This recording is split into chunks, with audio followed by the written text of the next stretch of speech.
Please enter your 6-digit conference code.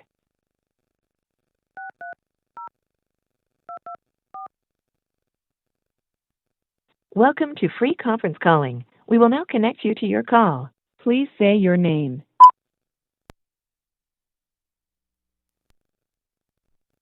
Line muted.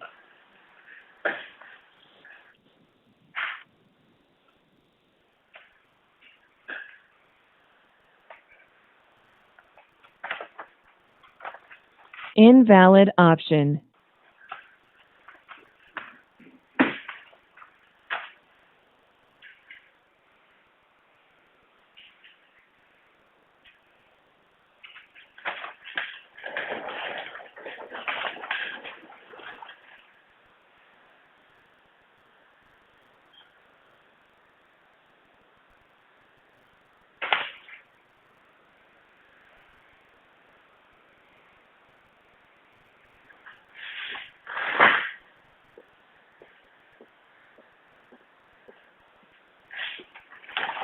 I always wondered about that. Sure. I just went along with it. Yeah. Okay. Good to know. Good to We'll look into it. Yeah.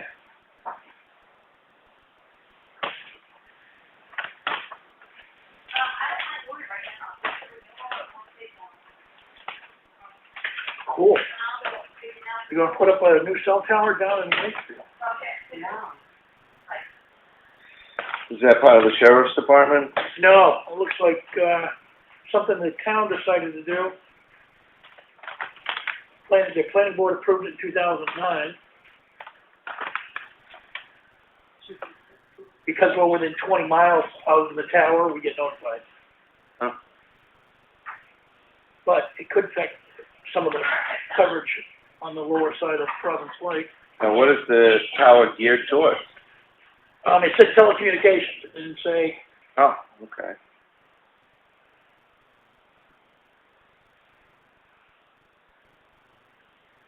a 120-foot tall tower.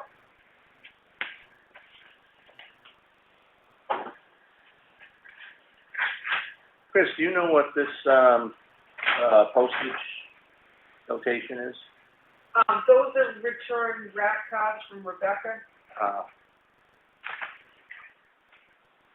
Yep, so we've got to leave them money. And the only budget we have control over is Effingham. I can't guarantee what the school budget is. County budget, the county.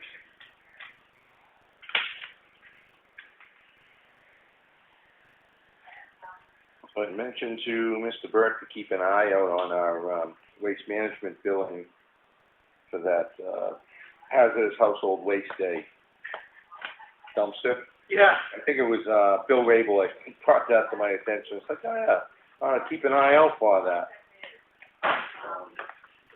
Because that will be a reimbursement from Lakes Region Planning. Okay. Yeah. Is that what that $19 was from Lakes Region Planning? I have no idea which $19 was. That number keeps coming up and it's like, what was that for? No, it's going to be a lot more than $19.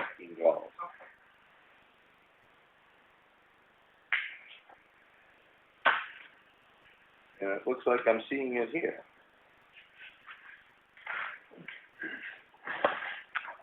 Yep. So Brian, did you note that the dumpster for household hazardous waste day, that bill came in on this? Is that on that one? Yes, it is. No, I did miss it. Yeah, $268.87. It looks like. To pull this tab off here.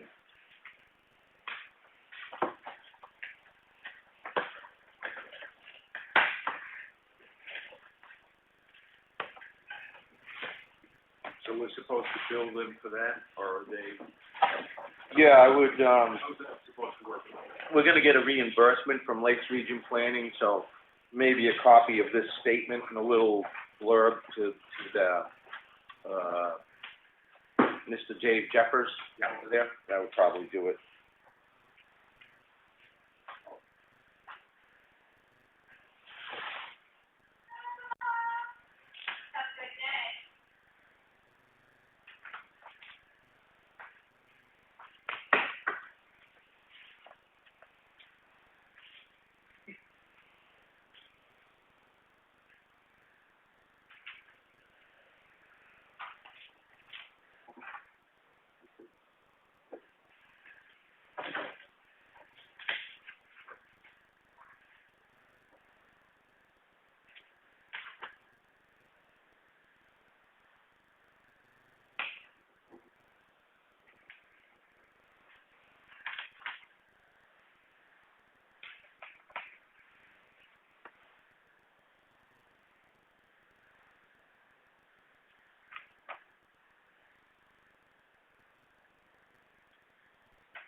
Oh, so these tiles on this floor are not asbestos.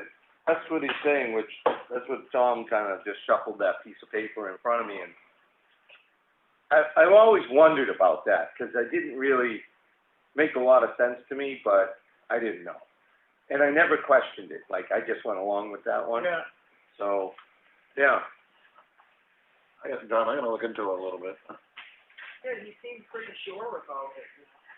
Yeah, it'd be nice to know the answer, Yeah. but doing, cleaning the floor and waxing and doing it once a year doesn't probably hurt. An old floor. I think that's why it's never been replaced, was the fear was.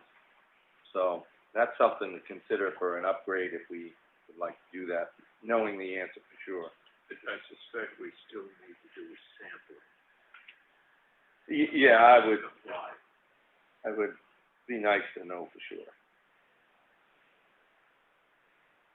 Well, I mean, if there's an easy, hard, and fast that can tell us that, then I'd probably accept that if it's, you know, but I guess the only real way to know would be to have a sample done. If it does make sense. Yeah. It'd be good news, actually. Okay, I'm impressed with this resume. Yeah, this is thorough.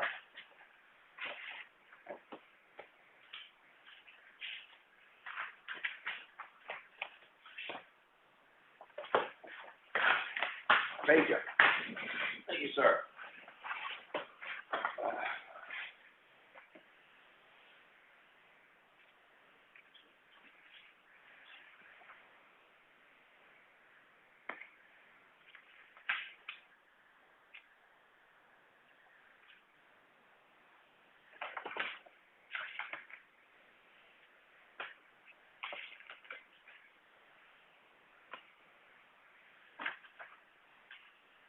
Gonna just interrupt things here for a second, Chuck, because I've got the construction proposal that we've all seen for the oil.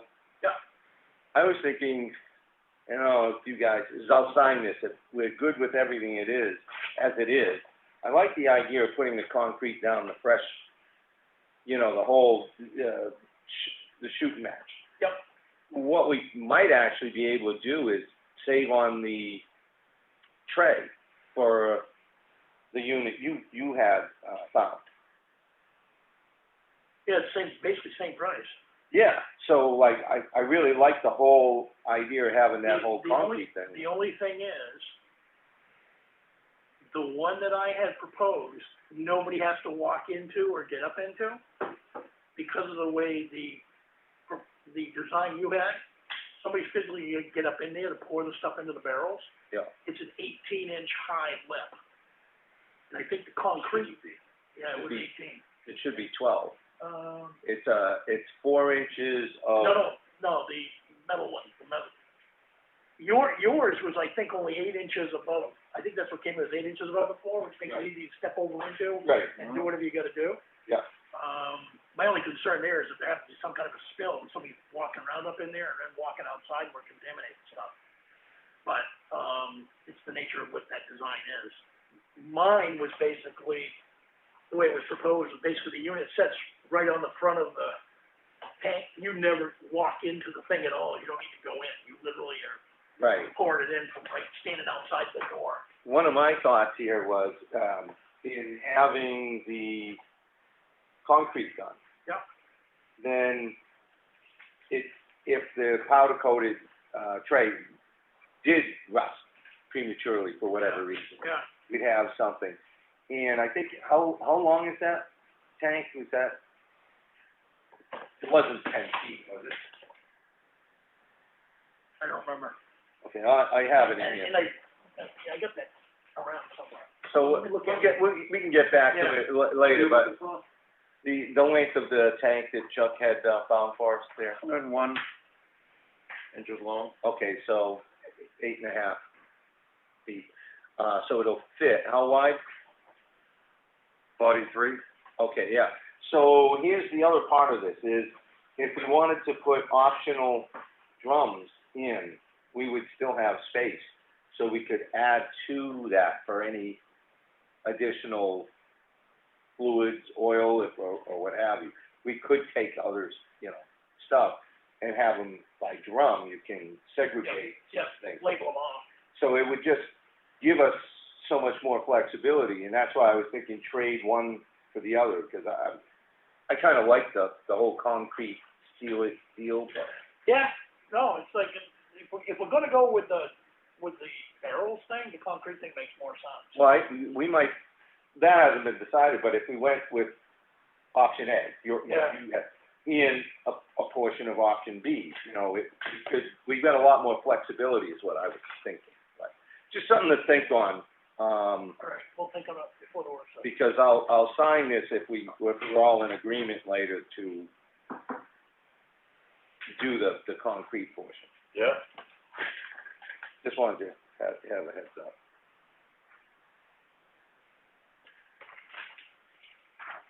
I understand we got our money's worth and then some from the seating of the cemetery.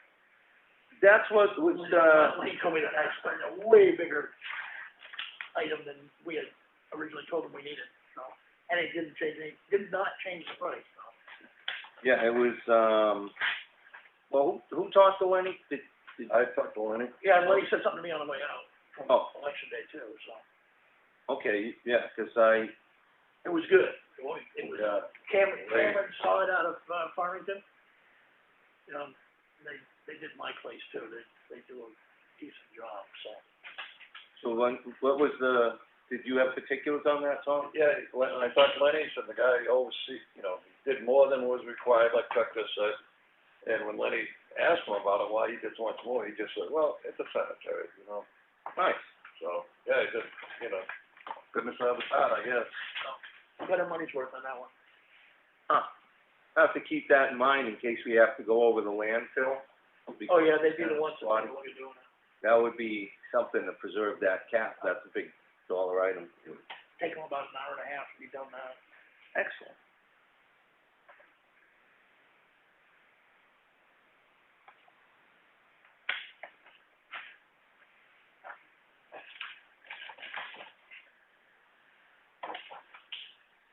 This incident report, I think the two names on line 26 probably should be separated so it doesn't read Westy Chris and Michael to Helen. There's no slash or. That's how they were on separate lines when I wrote the report. That's how it's printed. Okay. Sorry about that. I did notice that. But I guess it is what it is.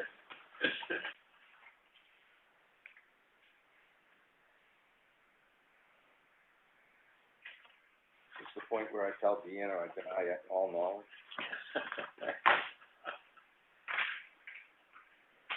All right. But that's been submitted to Primex, so that we're covered on it. So. Yep. I just wanted you to see that it was there and that you were a witness. I was.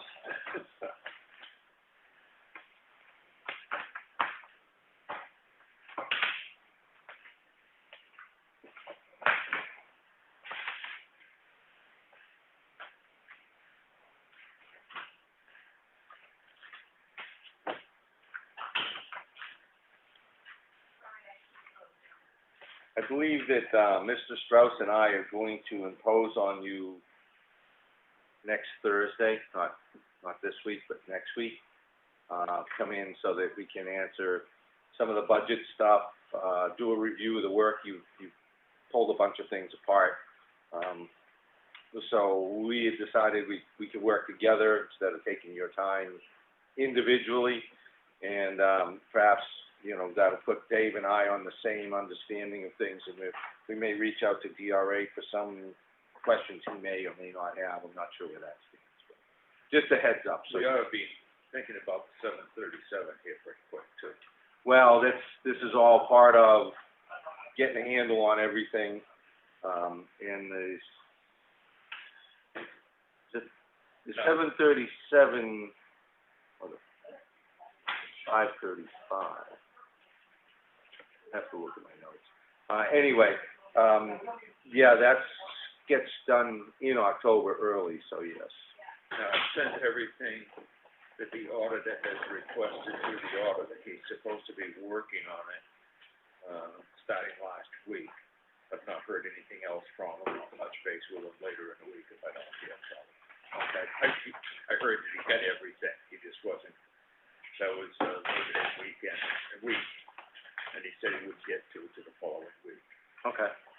Yeah, they usually don't have a lot of, unless they're looking for something, they usually don't have a lot of interaction, I don't think, in the past. Oh, last year they were here for 5 days Yeah, well, on site.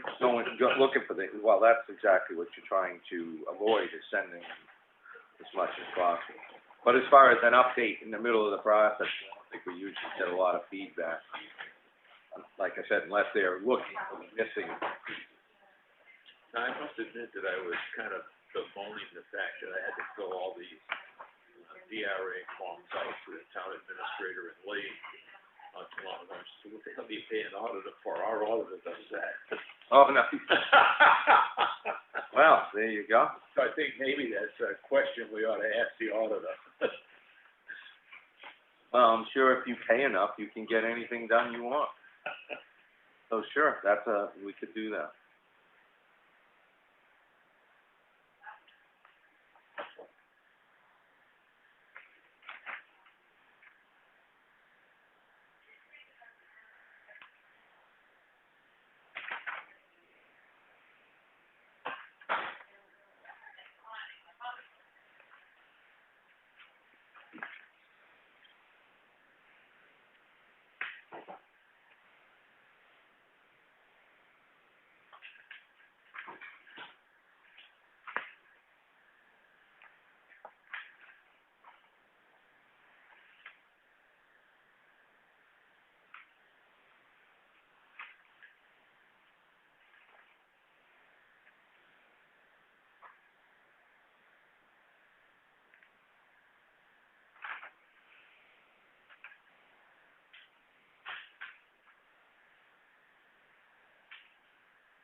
Guess we'll get this fella in.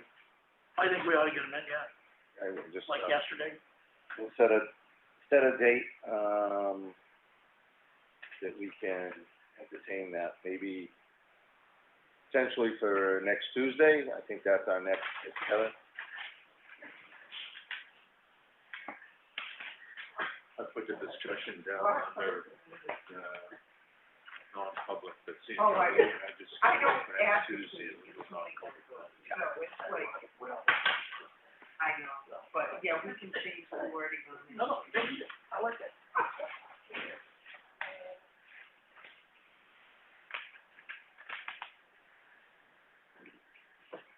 Yeah, I understand the problems that come with it.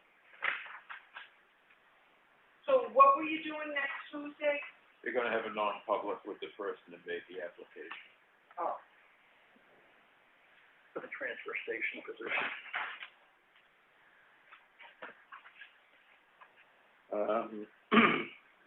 I'm gonna address some of these things since you gentlemen have already seen them as I go through the, mail folder. Excuse me, the mail folder here. Number one on that list is the, letter from Rebecca Boyden, zoning officer, to go out. I'm good with that, if everybody else. Good. Okay. Then, the next item here. And the list that was attached with that same notification, email notification. Right. You can listen for it, I think it's a solid list. Yeah, and that was, we left that to her to make the determinations anyway, so that's her list, that's,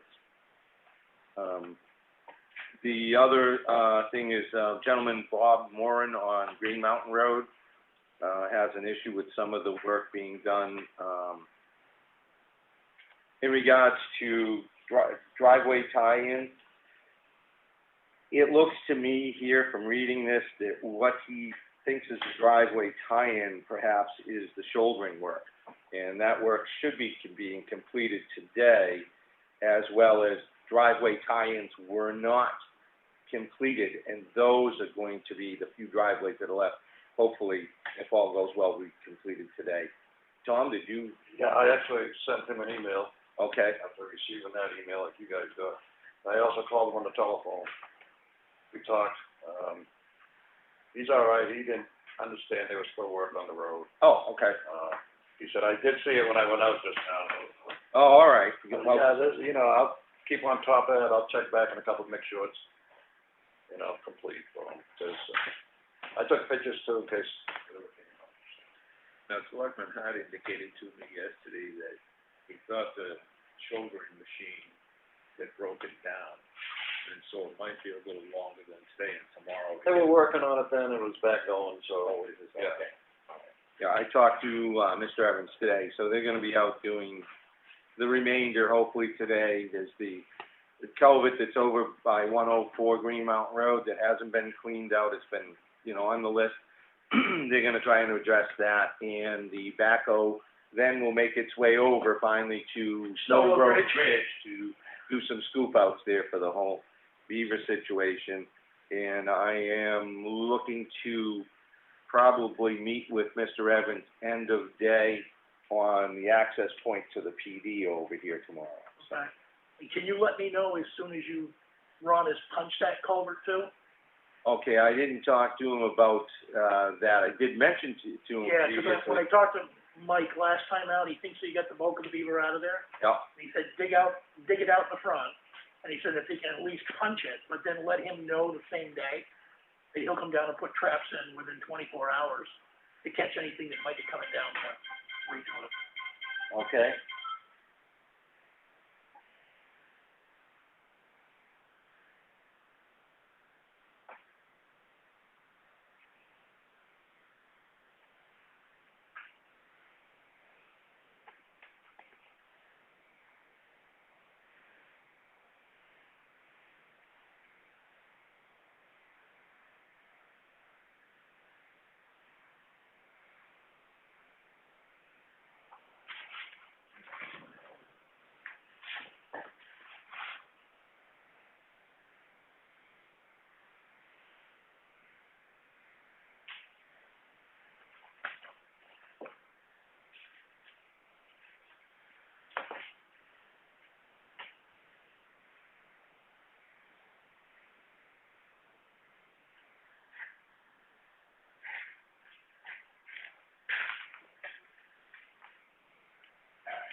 So Brian, you know that this gentleman no longer is employed for us, so that he doesn't need to be recertified, for the solid waste.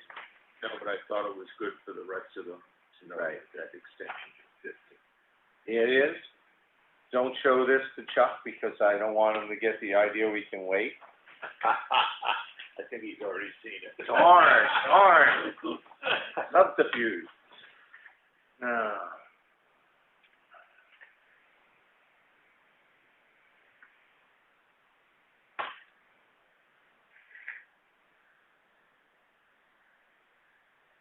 Okay.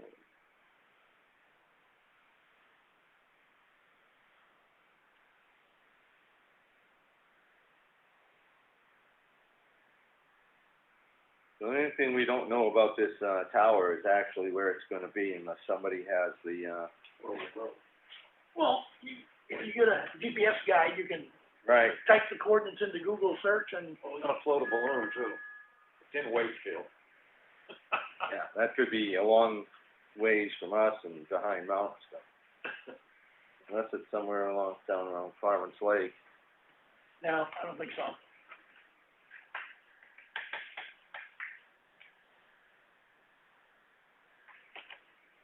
What is within a certain radius, otherwise it would be notified.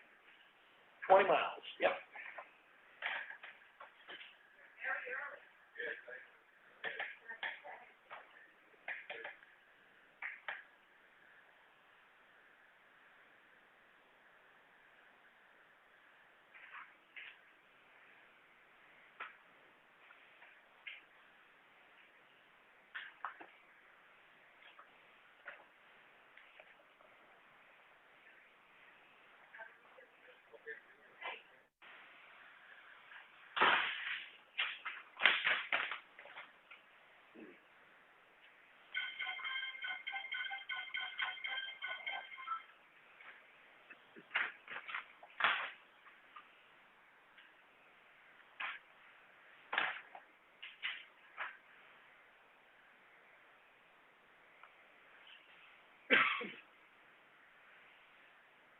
All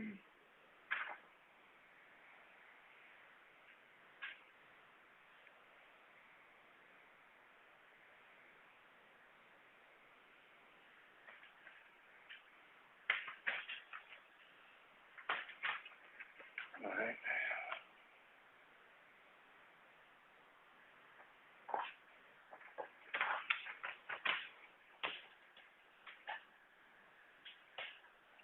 Some significance as to why there was one property address listed? I think it was an example. When you look at that, you look at the list attached, I think it was here's the example letter that went out, showing you the format. It's just example. Yeah. Yeah, that's all But it was nice to see the valuation went up like 54 Like, I million thought or the something. same thing when I first saw it, and I wondered if it was a Freudian slip on that part. No. Well, it is the first property listed, so. Yeah. The good news is the bottom line. This down valuation went up over 50 million.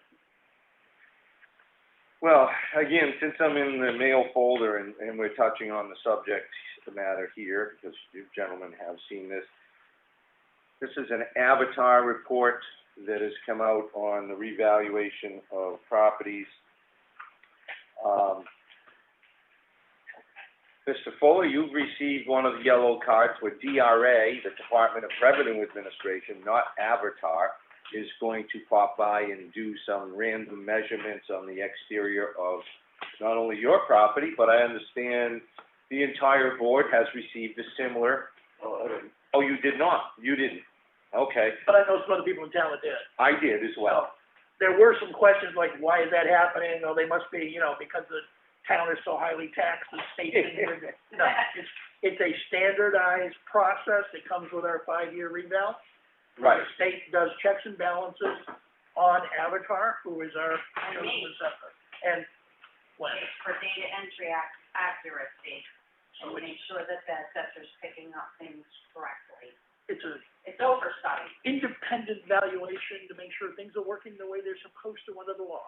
So, just so everybody knows it's listening, if you got one of the yellow cards, that's the state of New Hampshire double checking everybody else's work.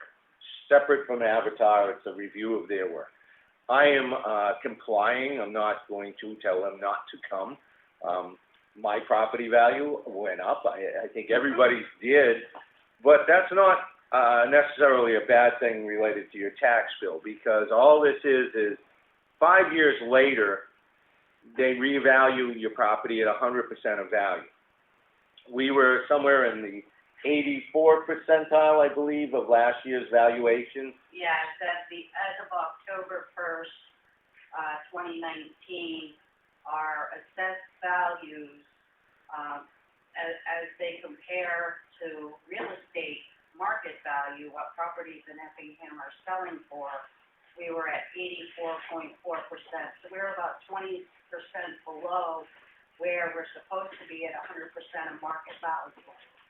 So our assessments have to compare, be comparable to market value. And I can honestly say, I convey the deed and I look at the transfer stamps and I plug that information in the Civicware, and properties we're selling, I couldn't believe how much people were paying over the assessed value for property in Effingham. It was shocking. That is the thing in the area. Properties are flying. The sales are huge.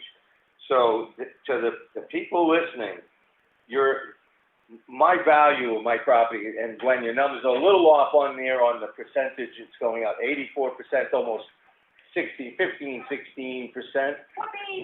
But my property did not. 15.6 to be exact. There you go. My property did not increase in value 15.6%. No.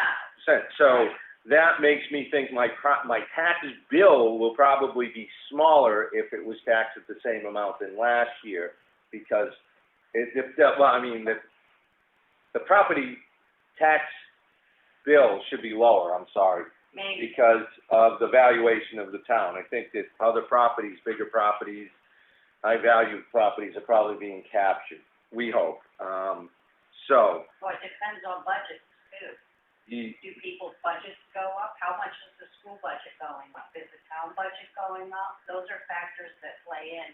A lot of, Where your tax rate falls. a lot of things play into it, but on average, one would think that your property values are probably not going to be taxed at the same rate. So No. there's a strong possibility that the tax bills will be lower this year. I'm not saying they will, Or but remain the same. my expectation after talking with Avatar, with the Budget Committee Chairman, we went down last year, my hopes are Right.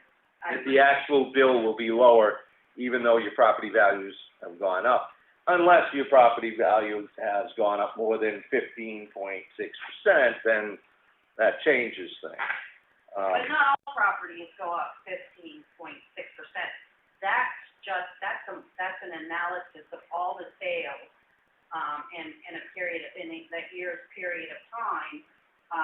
And it just looks at sales, where the assessments are on the properties that sold versus what they sold on the real estate market.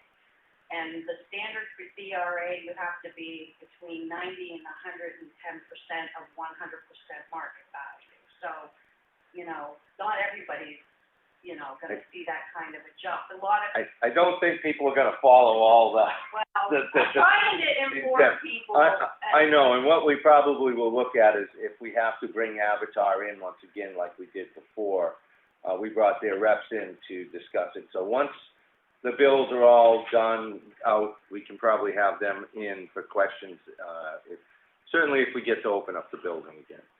But anyway, my biggest point was the yellow cards are probably for your benefit. So if anybody's got one, you might want to let the Department of Revenue Administration on so that they can verify what Avatar is doing to the level they do to make sure that they're assessing properly.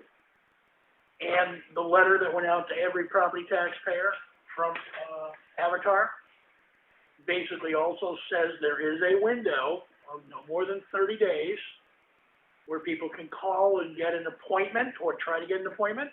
It does say based on volume, not all appointments may happen within the 30 days to discuss the revaluation of the property. So folks that want to have a question in discussion, call early to get on the appointment list. It's a website they have to go to and, It spells it out right on the letter. yeah, they have to follow the letter, the instructions. And is that letter probably something we might want to post on the website so that people can follow up? It's actually that sample letter you had at the cover page of that document Yeah, that we were reviewing. yes, We could cross out any address information we needed, but that would be the, all right. Well, then that's probably, something to consider if the board would like to do that in an effort to make sure people are informed. Yep. For everybody who didn't get the letter, postbox people maybe that aren't in town, Ossipee, they may not have received it, or people throw things away and then find out you might want that later, so. A lot of times, people don't change their address with them, so we have an incorrect address that'll get kicked back to us. And I had 4 yesterday that there wasn't a mail receptacle at the address that we had on file. So yes, we do get some that aren't kicked back to our office. All right. Well, let's see, just finishing out here, some final paperwork on our sale of property deeds. We did sell, just slightly in excess of $40,000 worth of property, 5 properties Saturday, so those are off our rolls. Long-term goal for Gwen here is to continue down the list of properties, several of which will probably be going to, conservation in the town. Right. All right.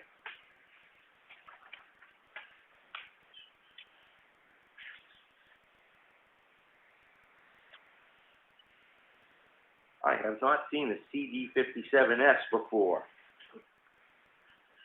Neither did I, that's why I called it what it's called. Okay. Has to be filed with the state because the transfer tax goes to the Carroll County Register state in turn sends a PA, I believe it's a PA 37. Paperwork, more paperwork, For the sale of property. yeah, couldn't believe it. Job security, Glenn. I guess so. And with that, I know we mentioned it to you on Saturday, but again, I think we all like to express our gratitude in your research, which was phenomenal on those properties, and it was just amazing, the depth. So thanks again for doing all that hard work to get those off our rolls, back on the tax rolls. What's it pay me for? That's what it is. You're welcome. All right then, we're moving off of folder stuff. We have a manifest that I'm gonna make a motion to approve in the amount of $14,036.16. Second. All in favor? All right. Aye. Hal and I. We have our regular meeting minutes of September 19th. I'll make a motion to approve. Number 9. September 9th, I am sorry. It's that 19 again. Yeah. September 19th, make a motion to approve. You just said it again. Did I? September 9th. 19th, I'm telling you, something's gonna happen. Okay, let's give this one more shot. I'm handing the sheet over to one of you guys. I make a motion to approve the September 9th regular meeting minutes. Second that, second. Okay, any discussion? None. All right. Aye. Al and I. Non-public meeting minutes of September 9th. I make a motion to approve. Fuller second. Okay, is there any discussion there? No. All right. Al and I. I'm gonna make, a motion to approve the September 9th work session meeting minutes. Fuller second. Okay, any discussion? Hearing none. All right. Aye. Hal and I will say that the agenda does have that down as September 9th, 2929, but I managed to overstep that pitfall. And then like on the work session, it says September 15th, not September 9th, so that date totally messed up. But it was September 9th. I will make that correction. Now we have a correction to the minutes of the work session. I will make a motion to, and that is our work session. Right? Yep, I guess that's it. yep, so September, those minutes are amended to September 9th for the work session. I guess there's a second on that. Yep, second. Fuller second.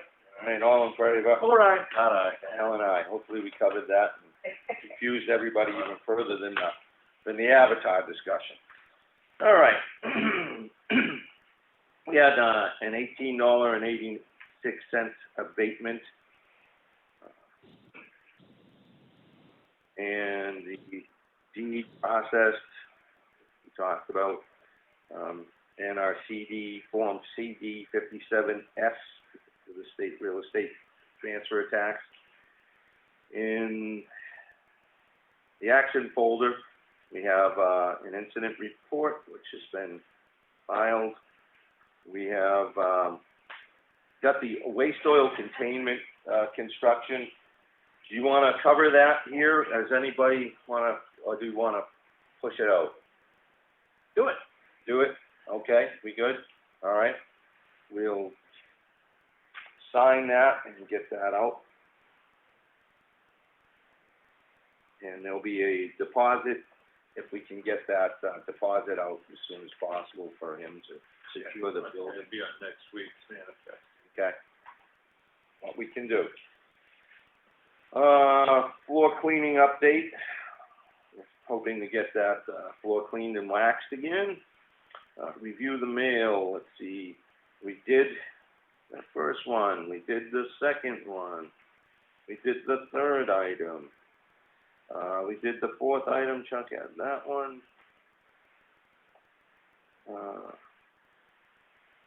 I think we covered the review of the mail already, so move on to Mr. Burke's comments. It looks like the financing for election day is interesting or Well, noteworthy. well, it is kind of noteworthy. First of all, they sent out forms last week, to be completed and submitted by yesterday.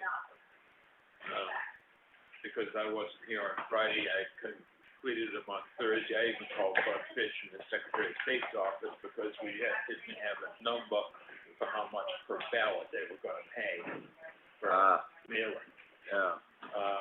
And it also, interestingly enough, at the bottom of the form that the accounting firm sent out, was the town clerk's signature, but all the paperwork from the Secretary of State said it had to be the person identified by the board to sign for the grant. So I asked Bud, I said, what am I supposed to be doing here?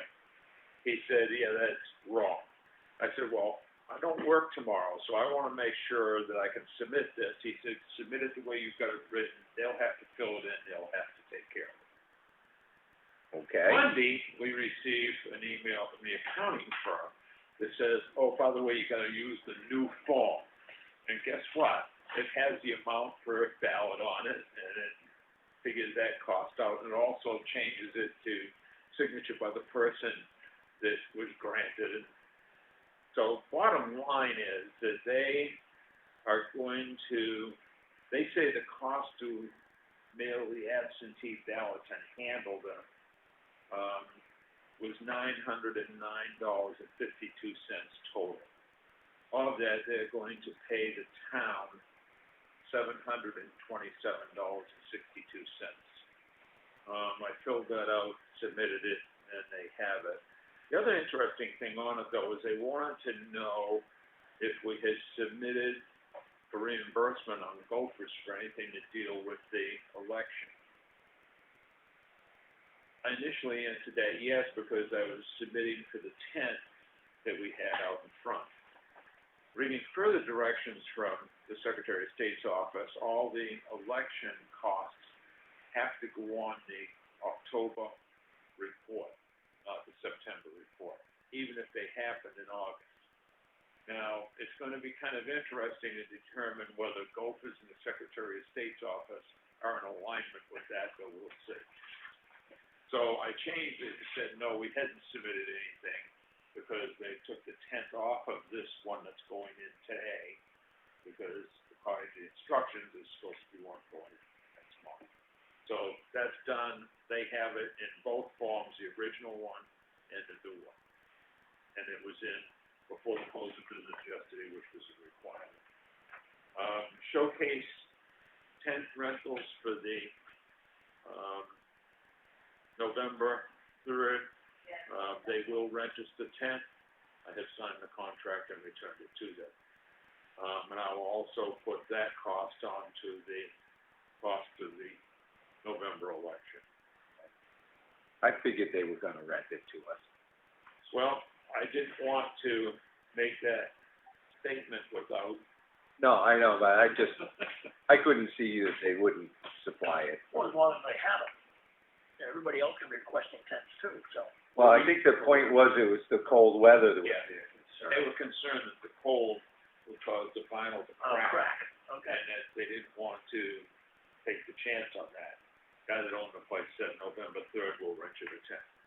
So, Consolidated, the continuing saga. Oh, boy.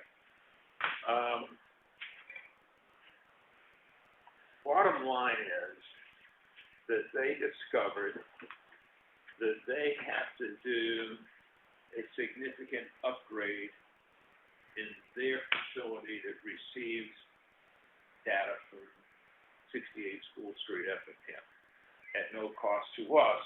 They signed the contract, let's get it done. Well, But there's a delay probably in Oh, getting yeah. it done. So, yeah. she said, of course, we have about 9 people that do different little steps in this. I'm not sure why we have so many, but anyway, Pascal said, I wanted to let you know it has been discovered we need to complete a central office upgrade to accommodate the addition of the 100 circuit to 68 School Street in Effingham. This means we'll not be able to deliver the underlying circuit to you as planned on 9/1. As of now, I cannot provide you with a revised date, that is being worked out with our engineers. I apologize for the delay. I sent, as it turns out, our account executive is Ian Silverman, so I sent Ian a email, kind of, a little testing, shall we say, about, we had a date, and we're way past it, what's going on, basically. He said he's as frustrated as, so he has up-leveled it to the district's vice president to find out what is taking them so long to accomplish this. That was yesterday. I have not heard from him today that I know of. So to give you an answer on the telephone upgrade, who knows?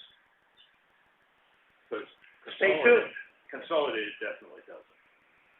Well, the real significance of that for this board in these meetings is that we want to be able to live stream and upload videos and or for other boards, and certainly the budget cycle would be nice, so, And we can all the that, delay all affects that's that. in place. This is the only thing that's tying that up. We have equipment in place to do it in the building, in the facility, so we're just waiting on Consolidated, and we can give a little more availability to the meetings, to the public, so hopefully Consolidated produces.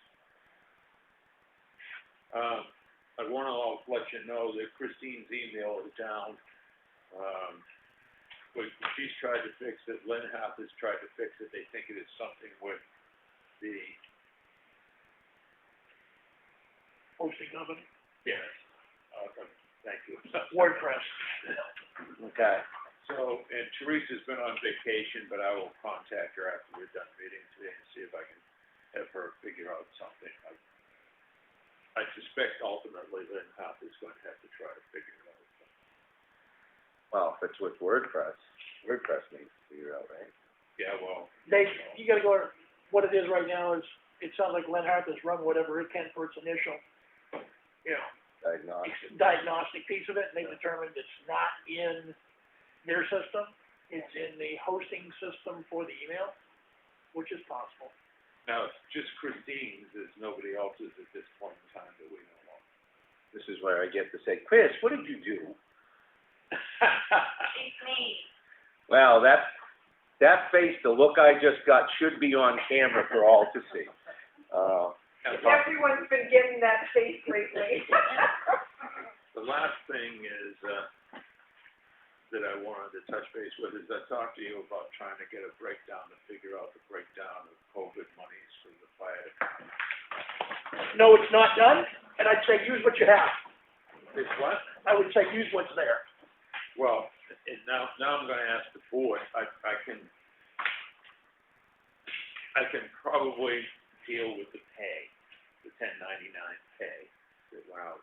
What do you wanna do with the truck mileage? Because there is. Submit it the way it is, and they're probably gonna deny it because it's incomplete paperwork. It's in, and we got the money. I'm trying to figure out how to handle it in QuickBooks on our budget. We got the money. Okay. Well, then we'll discuss that outside of the meeting then, Okay. how to, it's a bigger issue than we're gonna Well, solve it. actually, I think I can handle the pay. I've figured out a way to do that. My problem now is what am I doing with the money we got for the mileage on the trucks? Because we really don't charge truck expenses by mileage. We have maintenance, we have fuel, we have all kinds of different categories. And someone's gonna tell me how they want me to break that down. Well, we have mileage in the, in the fire department's breakdown, they have a mileage thing, don't they? But that's not for the trucks itself. That's for firefighters driving to classes. Okay. Going to meetings, so that kind of stuff. That's not, the truck we cost that out on a whole lot of different line items, fuel, maintenance, equipment.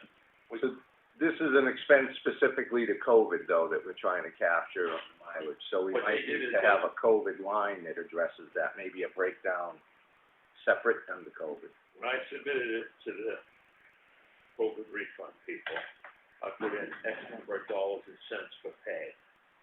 I put in the way the fire department has it broken down, like here, he said, drove engine 3 for 67 miles for a total cost of pay and driving of $451.60. Well, if I back out the pay, Yeah. I got like $240 left for the truck expense. Where do I, what do I take that out of and put it into COVID to cover that? And how do I break that down? That's my hassle. Okay, It's the truck expense itself that we get. Because if I add it all up, it's gonna be way over the fuel budget, or way over the maintenance budget, you know, it's gotta, somehow we gotta break them out. again, we can sit down, since that's an internal document to be figured, I can, like I said, I'm gonna be in with the budget committee chair next Thursday at the latest, we'll be working on that, so. If we can get to it sooner, or you come up with a solution sooner, great, otherwise, I think we can collectively work on that in the office. Okay, Dave Strauss. but I just wanted to give you that heads up, that I don't know how to deal with, Yeah, we'll figure something out. and that's it for me. All right, Mr. Hart? Yeah, we've already touched on a couple of things, on the oil containment. I know we signed for the contractor. We're gonna bring it up in a work session about what we're gonna go to put inside it. We're gonna finish it out today. Yeah, because those are just, those are Yeah. purchases. Right. The construction needs to take place, so we need to move on that. I do have just that one item for you on that, is essentially the,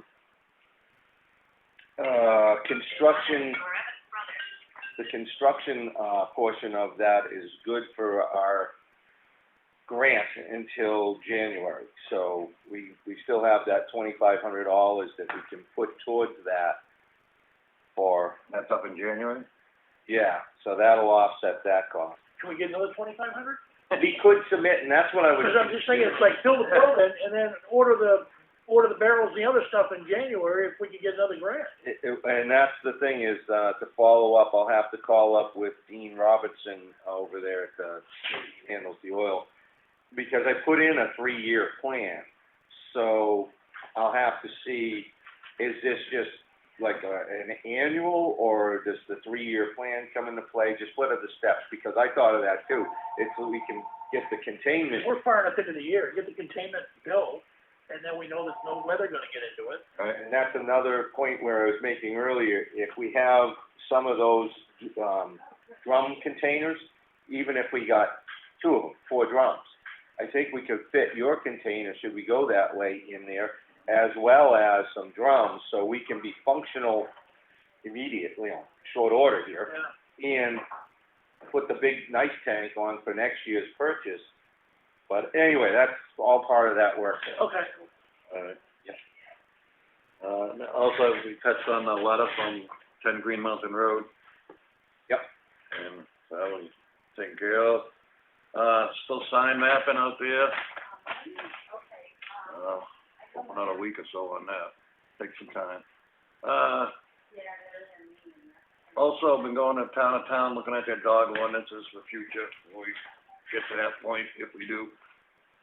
Just pulling different things on, we can go over them, which ones we like, and highlighting the points in it that I think fit with our town. And once again, delinquent back taxes in the town of Effingham, this week it's at $533,985.60. Yeah, over $500,000. Yeah, it actually went down a little bit from last week, which I guess that's a good thing. So do we don't yet have a format where we can actually post that to the public? We don't know what we can put on the information along with the back taxes due. Do we have? Not that I'm aware of, no, I just been getting this on Tuesdays. So we're gonna post the delinquents on the bulletin board and on the town website and in the annual report? Do we have any kind of feedback on what the format needs to be for that? We were going to do a generic posting on the next notice board that we still have to throw up on the wall. And the town website would, probably contain same, or you could just do a total of whatever. I guess that's a discussion point to be had. I'd like to know how much we can drill down on the detail, like right down to the address, or the name and address, or whatever's on the property tax statement. Did throw that out to Matt, and my next conversation with our attorney, I'll bring that back up. Okay. Again, I know that he had some thoughts on it, so I'll double check on that before we commit. Okay. And that's all good, guys. All right? Chuck, what? So, I got the camera mounted as a test piece. Yeah. So, I think we will, well, I can dress that up a little better. It's taped on the wall for those that want to know what the chuckling is about, but I can create a nice frame, taped, it'll look good. We can frame it. But I want to basically make sure it works. So, after the meeting today, Brian and I will turn it on, test it, see if it works at that level. If it doesn't, I actually brought in a portable camera stand that is not as high as that, but we could actually try positioning of it to see if it captures the table. All right. So, Well, you have opportunity for refinement because consolidated seems to be taking a little time to get here, so yeah, it takes a little pressure off. all right. Well, actually, we could do the recordings and get our YouTube account up and put them up on YouTube. There you go. Yeah, I'm thinking that's why. Yeah, we should do that. We won't live stream, but we could, absolutely. At least we can get them up there. Pressure back on. Okay. The pole is missing up by Lord's Hill Fire Department. Yes. I took pictures of both sides of that the other day. Oh. So I know what the pole number's on either side. I just haven't sent it to Brian. I'll do that later today. Until we can get that submitted. And, I'm also gonna call Eversource about the light at the library to see if I can get them to trim the trees and put the light back up. The light works, but the housing is all broken off because of what the limbs that hit it, took it out. Oh, yeah, I'm sure they'll take care of that then. Yeah, they will. They'll get on their list. The Effingham Preservation Society had their monthly meeting, last week and discussed an alternative to their, fall chili night. They usually run an event, the Select comes in and does some storytelling and plays some music and whatever. And they want to do it again this year without the chili part of it. Arthur's offered to do something. So what they've discussed is basically using the library parking lot, being able to do something as a setup where Arthur's a little bit elevated and with a little tiny speaker system there. Maybe able to get social distancing, 50 people in that area, 40 to 50 people, whatever. Do it for 1 hour, beginning at 4 o'clock, and 1 hour only. No food, no bathroom facilities, no nothing. It'll be all advertised that way right up front. If you want to come, be prepared. If you bring anything in for foodstuffs, you take all your waste with you when you leave. So they're gonna basically go through that and see how it works. They want to try and test that out to a degree with us, but in addition to, because they're actually going to ask for donations for the historic town hall projects. Anybody that wants to donate voluntarily can do that. And one of the things that's been floated, although it hasn't gone far yet, is being able to do outside movie theater type on the side of the building next year. So people are looking into how can they creatively provide another way with social distancing to be able to basically provide what used to be their story night at the library, but do something that could be a movie off the side of the building outside. So more to come. This will test it. So, and I believe the date is October 3rd, so they're trying to get it before it gets too cold, which is I don't know if it's a Saturday or Sunday afternoon, I forget which. New England, come on. Cold. Yeah, well, you know, it is what it is. It's a police out. There you go. Yep. So let's see. Yeah, the 3rd is Saturday. Saturday afternoon, 4 o'clock. Town Hall Library. Oh, you're back. Arthur Surratt and Company. Flower donations. Thank you. Sure. The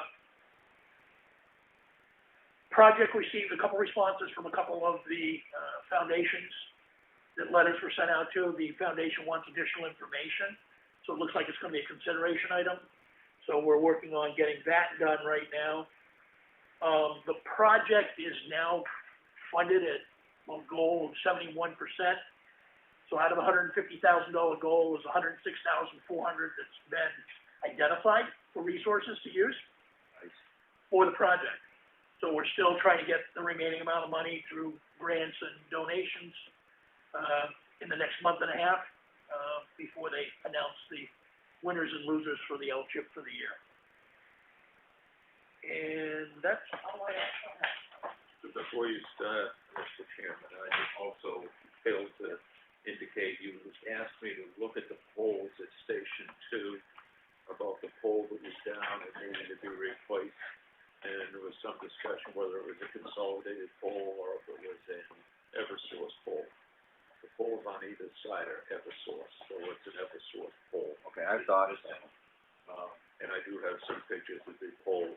Now, going back through my notes, the problem with the pole that has the guy wire hooked to the tree that we would like to get rid of, that became Consolidated's problem because Eversource took their wires off it and put it on the pole, the second pole set there, and cut the top of the pole off, so it was just Eversource's wires. That's why it's that's why it's a consolidated issue. So so I apologize for confusing that issue. You were corrected, the poles are Eversource.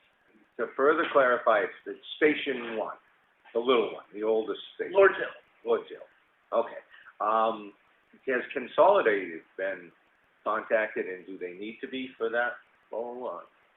I did not contact them. I will if you want. No, well, we probably will wait until Eversource gets the new pole in, so that they're not out twice. Consolidated, I called Eversource, because I apparently saw the other pole right behind it was Eversource's. And they were the ones that told me it's Consolidated because they cut the top off the pole after they moved their wires, and they wait for Consolidated just to move their wires. Not the same pole. Not the missing one. Not the missing one, right? This is the one that has the guy wire around it. This is the one that prevents us from snow plowing in front of the. This is the one that has the guy wire around the pine tree that never should be around the pine tree to start out with. Right. Oh. And Eversource put the Consolidated put the guy wire in when Eversource took their stuff off the top of the pole. Because Eversource also took their guy wire away. Pole started to tip, so Consolidated wired it to the pine tree. So has that pole been replaced now so that Consolidated can make use of it again? Yes, I mean, Yeah, there's a second pole about as far away from the first one as half the distance between us. it's like 2 feet away. So, I mean, literally Consolidated needs to move their line off the cutoff pole. That pole can then be removed. Jason has basically offered to get rid of the pine tree and allow for plowing Right. right across in front of the station rather than having to hand shovel that every time Yeah, that'd be great. from a snow standpoint. All right. So once, Eversource replaces their pole, the missing pole, then we should probably try to put some pressure on Consolidated to put everything back the way it should be.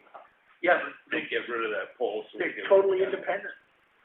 You don't need to wait, we don't need to wait for Consolidated.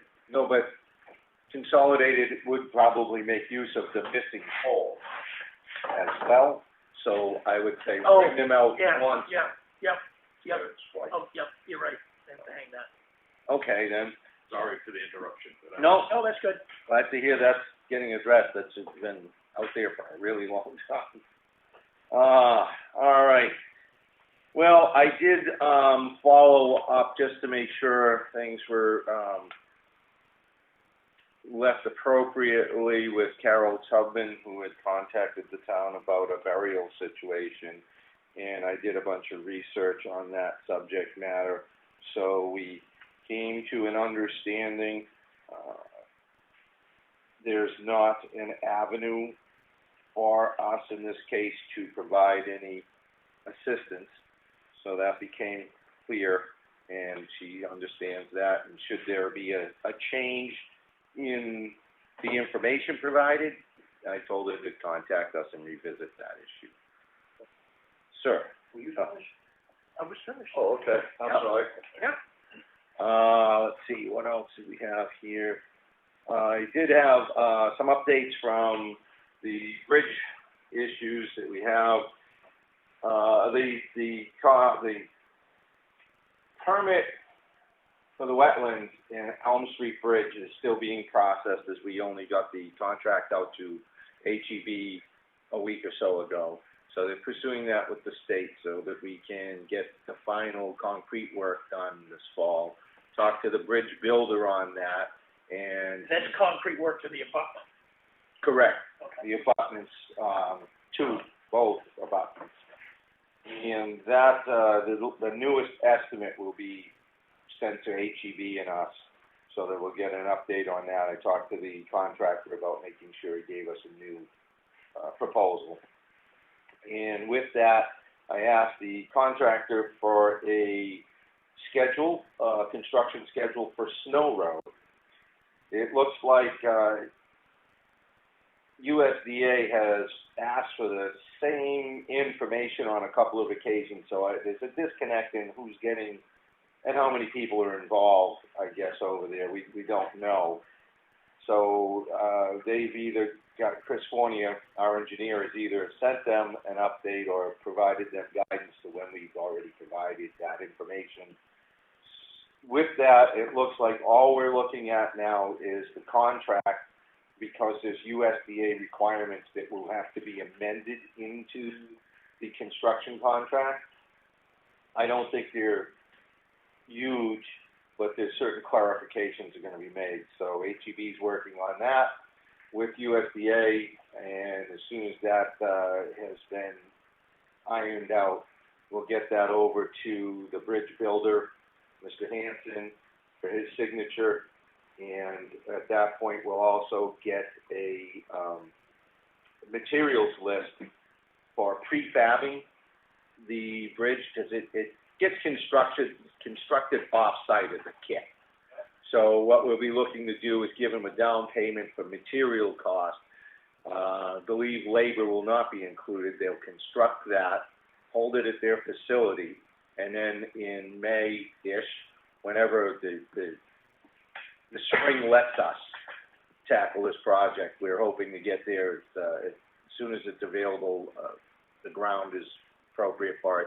We're going to hit the ground running.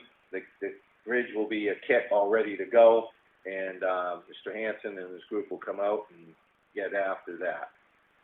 So we'll be looking at some documentations coming in pretty soon for us to move those items forward.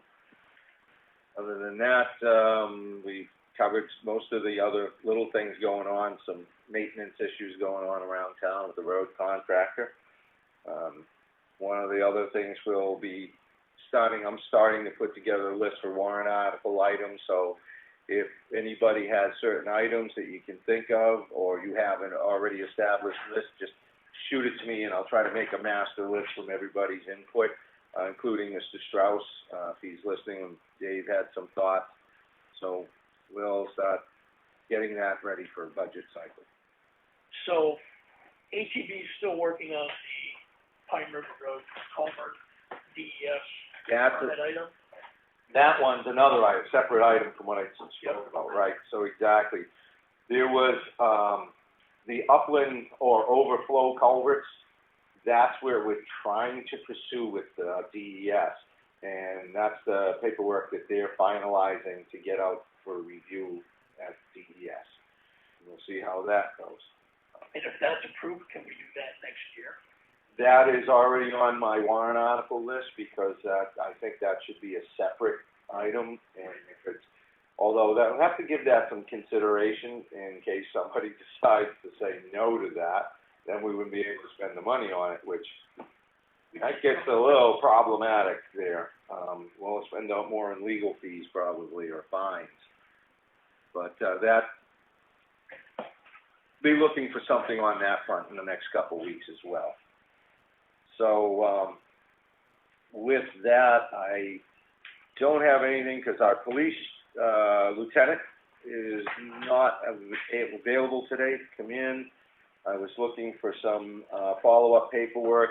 and, some letters are going to need to go out to, people with post boxes that don't conform to either the post office or the town's, And those will have to be hand delivered by the department, right? and they have to be hand delivered, and, we already had some paperwork on another item go out that I'm looking for, to come back from the police department on. So, with that, I don't really have a lot more for today. We're just gonna go into a work session, I think. Try and knock a few items out prior to our 1 o'clock, public hearing. Tom? You had mentioned about, you were talking about the road contract, about the road out here. Yes.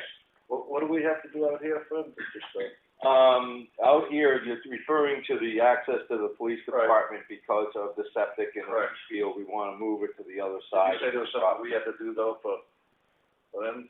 No, no, Anything where it needs to be, or? no, I'll just meet with him and we'll looking to cut into some of that banking that's out by the modular back so that there can be an access to that area, for the police department. I didn't know if you said there was something we needed to do before, but. No, I just gonna meet with him probably end of the day tomorrow to go over that. Brian, did you have anything? I see you got a paper. Old business, floor wax. Are we going ahead with that? And Christine has some costs and talked with the, Well, he's gonna submit a proposal sometime this week, so I guess it'll be for next week. Yeah, that was, and also, Christine did talk to him about cleaning the building. I guess he has some interest in that. the floor was in the action folder. The cleaning the building, I think, was discussed last week, which we didn't really have that information. That one didn't pan out, this is the new Oh, expectation. The guy that's gonna wax, the guy that's gonna give us a proposal to wax the floor, who's a janitor at the middle school, Right. is also gonna give us a proposal for cleaning the building. all right, good. So I'll leave them both on. I'll get rid of the seal asbestos, but I'll leave them both on for next week. All right, and then with that, I don't have anything else that I think we need to get into today. So, I'd entertain a motion unless anybody else has anything. Just put it on. You take a 5-minute break and then do the work session? Yeah, so I'll make a motion to take a, 5-10, what are you looking at here? 5-minute recess, and then we'll go into a work session and start hammering away at some of the items we have on our list. With that, I make a motion. Have a second. Second. All right. Al and I. Here you go.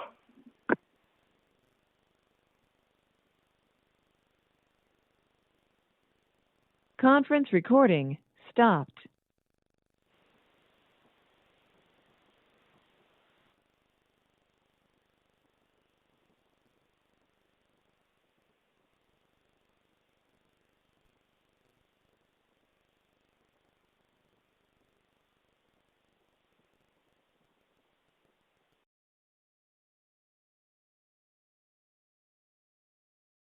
Caffeine, it's, Conference recording started. All right. I apologize, it was Chuck that caused that additional 5-minute delay. Well, next time I take 5 minutes, I'm going 10. Yeah, that's good, I'm with it. It's like telling my brother when Thanksgiving dinner is. We alter the times. All right. On this fire prevention inspection ordinance, the adoption of codes, that should be RSA 47:22, as Mr. Pycott pointed out. And we should have that under authority. And Mr. Hart's looking for that in the transfer station or other ordinances we put together. Yep. Something would probably give us that little preamble of under the statutory authority. I got that note. Do you have the language you wanna use? That's what Straight out of the RSA. I figured we pull it right out of, Okay. one of the, like here it is in, no through trucking ordinance, authority to regulate. the Effingham Board of Selectmen's authority to adopt regulation is set forth in this case, RSA 41:11. So, I think something like that, some altered language, just stating authority to enact or regulate or adopt. I'd put adopt. We already have it in there. The town of Effingham hereby adopts the National Fire Codes, and probably just find what language flows and the selectmen's authority to adopt it. Anything that, any creative minds like, Tom, what's the RSA again? that one, for this, it's 47:22. Okay. So that's gonna be added, or is that just your blurb at the public hearing? It's gonna be an amendment. Okay, so it's gonna be in the thing. Yep. I'll be ready to change it. And then we had another section, I think, in penalties in section 12, we were going to, or, 12, we were gonna change some language in there.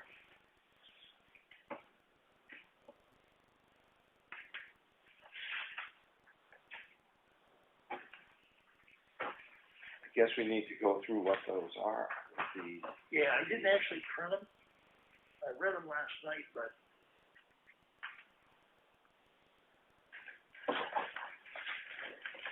Want me to go find them and print them out? could you do that, Chris? We're talking RSA 676, that one? 15 and 17. Okay, Chris, I'll get it. You stay with us. you wanna do it? Okay. All right. I'll Brian, print those and we'll come back to it. So do you want me to, we need to make a couple of edits to the transfer station ordinance anyway, because of some listings we had in there from last fall, early spring, when Waste Management said all of a sudden they weren't taking something else. all right. So we need to kind of update that in the handout. I'll add the authority into the front end of that document too. Oh, is it missing authority? I thought it was in. I thought the transfer station, we had listed authority in there somewhere in the certain RSAs. I'm quite sure of it, actually. Is that the active one? I can go look at the ordinance book. Oh, I got it. Yeah, it's right here. It is? Title and authority, this Okay. ordinance shall be referred to da-da-da, and then it has, adopted pursuant to the authority. That's different RSA. Yeah, it's gonna be, every RSA, it's gonna be specific to the various ordinances. Got it? Okay. So it's just a change, it's just the addition of the language adopting and pointing out where we have the authority from to adopt.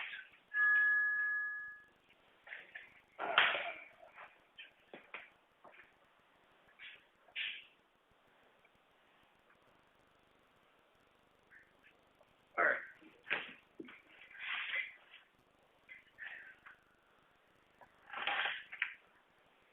Oh, yeah, and I'll let them know.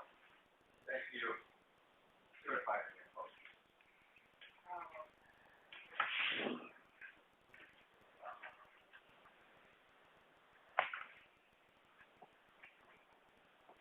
Yeah, so if we can come up before 1 o'clock with appropriate language for the adoption, which should be pretty easy.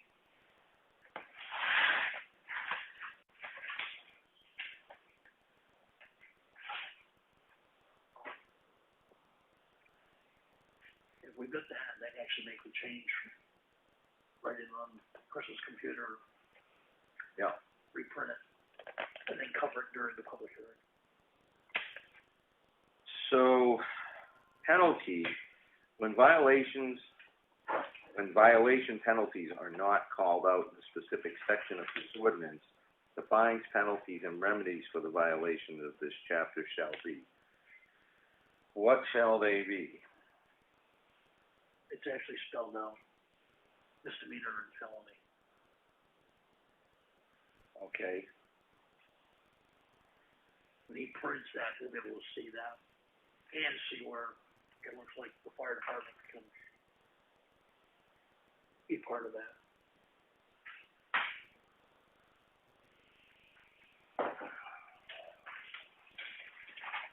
Thanks. Sir. Thank you, sir.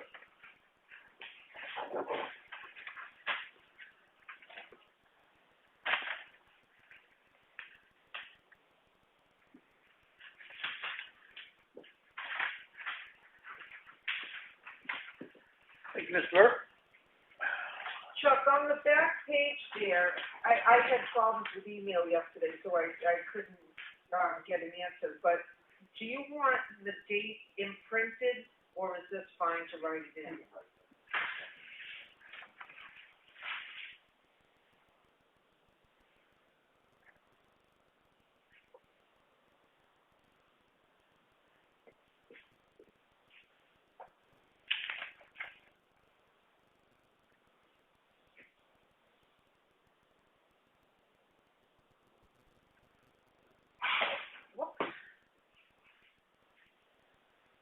You want me to break my neck? It's getting really emotion right now.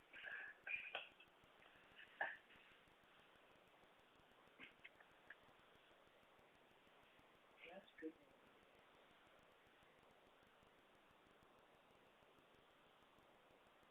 But why was it just mine if it was the server?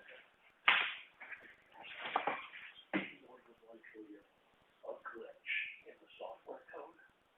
That could be one. So they kind of forensics. 99 out of 10, what they'll do is they go back to a previous version they had.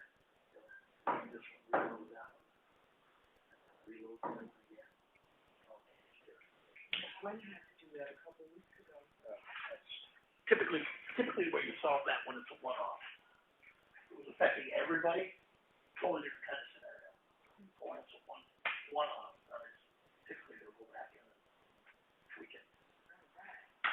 Good news.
Does that work, Mike, or no? What's that? The land use stuff? Yeah. I'm getting some interesting things out of it, as far as for a reference.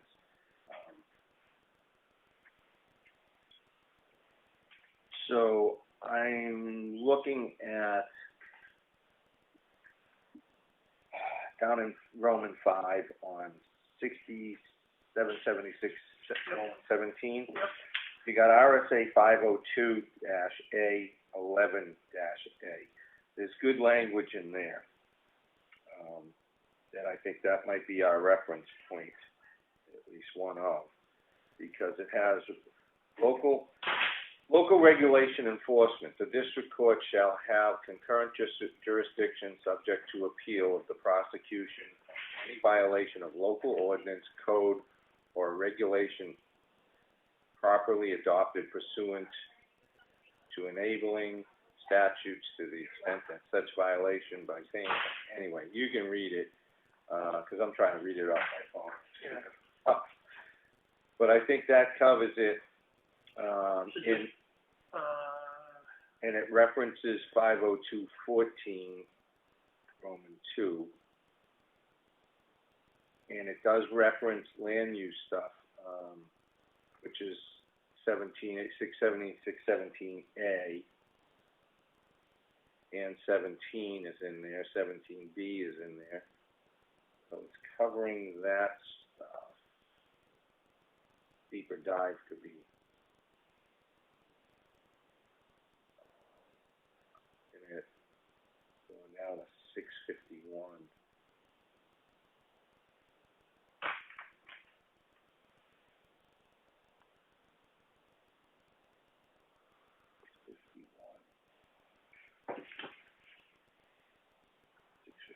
Two.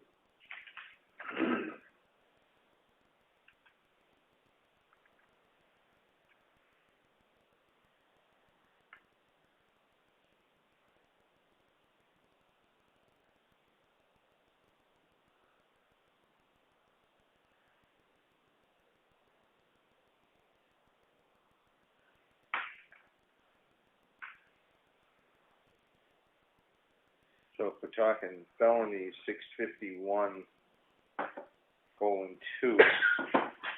which is down in that same Roman 5. Those look like good. The last sentence of that statute also covers you well, because it says the provisions of this section shall supersede any inconsistent local penalty provision. Right. So if you made some error somewhere along the line, this supersedes it.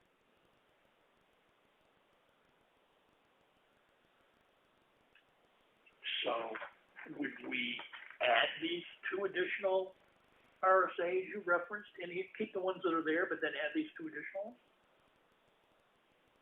Yeah, I think we can keep these because they're, in Bill's assertion, it's there as it proposes anything to land use. This isn't land use.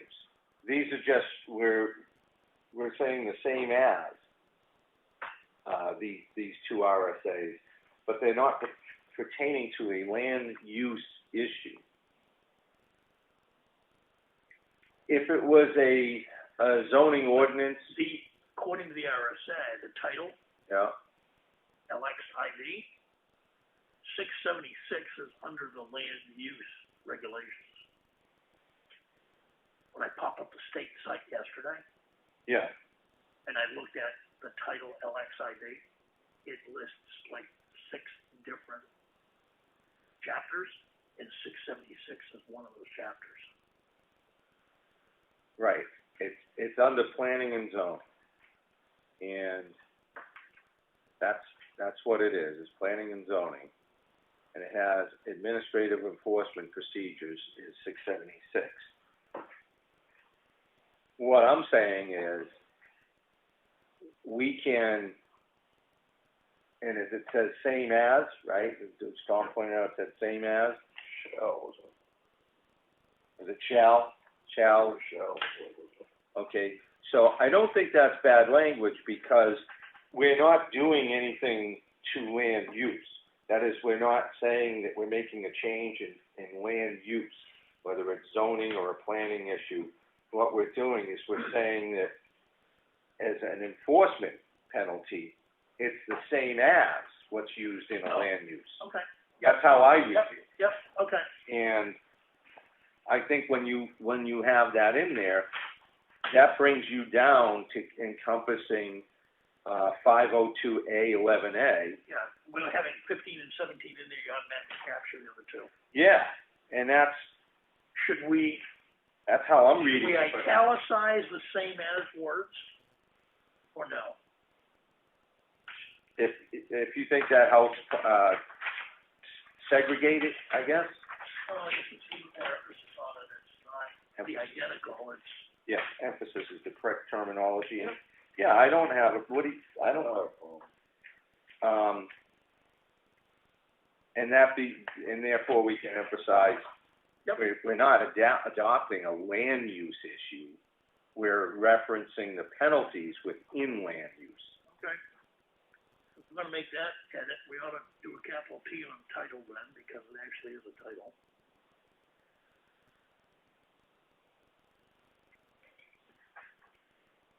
So we got those two small edits there, plus the upfront add-in of the authority language? Yes. Which, just a rewording of what's there would probably suffice. Could even probably leave everything that's written there and put a first sentence in which specifies the selectmen, authority to adopt regulations. Well, if you can write that down, we could have Chris go in and make that edit. Why are you changing it? Well, it's just we're just adding something to say that. The selectmen have the authority to create. Right. There's nothing in here that references that. So it's the authority the selectmen have to enact. Oh, but you're not changing anything in section 12. Yeah, we are. Oh, yeah. We're gonna italicize same as, those two words, and change the capitalization on the word title to a capital T. Those are the two changes. Mine actually has a capital T. That's because I printed that off for you from last night. It's not the one Chris has. Oh, okay.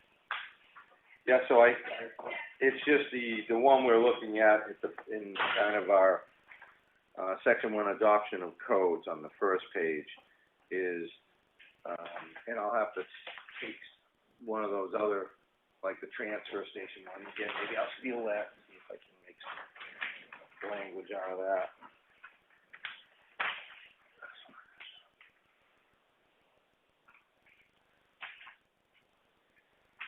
Jeff, let me ask one more time, because I didn't understand. Yeah. Are you changing the word chapter to ordinance, section 12? I don't believe so.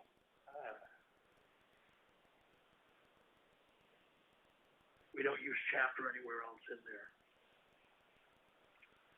The limits and violations of this chapter should be ordinance, shouldn't it? Yeah, should be ordinance. Yeah, you're right. Yep. That's perfect. Good catch. What was that one on? 12, chapter being ordinance. Where it says chapter, that word shall be ordinance.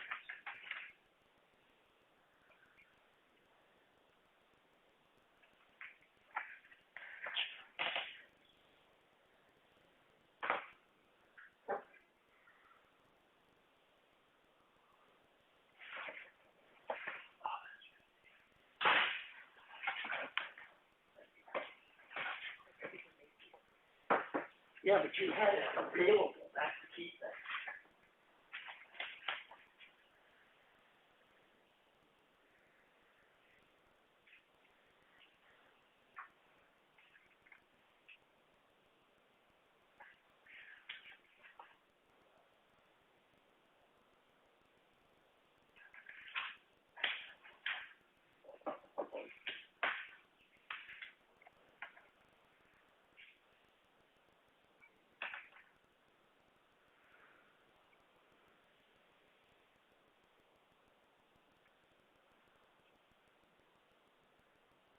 Oh, yeah, I got this.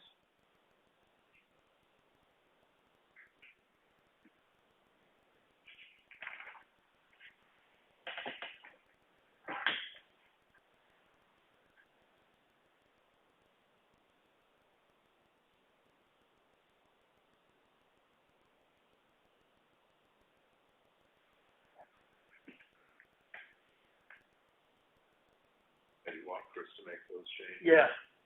Yep. All right. Let me run this by you and I'll finish writing it. So on page 2, we have at the top, the Town of Effingham, Fire Prevention and Inspection Ordinance. what we did previously is we had title and authority as a header on section 1 in the transfer station. Yep. So I don't know if we wanna Yeah, that works. call it title and authority. That works. Okay. So we'll start off with that, title and authority. This ordinance shall be referred to as Fire Prevention and Inspection Ordinance. It is adopted pursuant to the authority conferred upon the town by RSA, insert RSA, and that's it. Boom, done. Okay.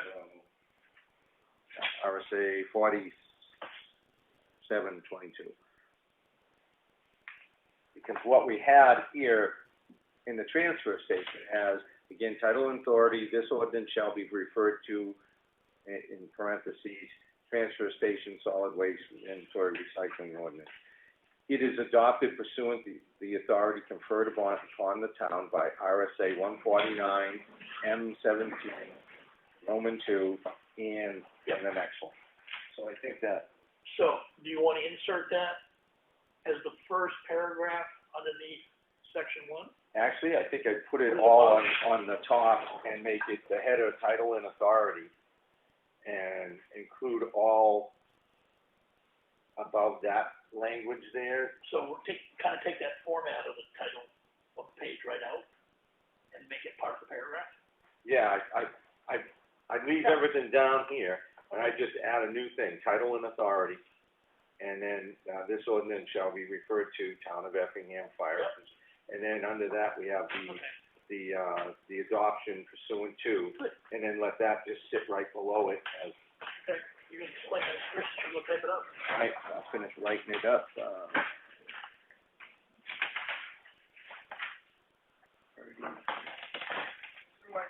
Page 2 and 12. Yeah, so I just need to know.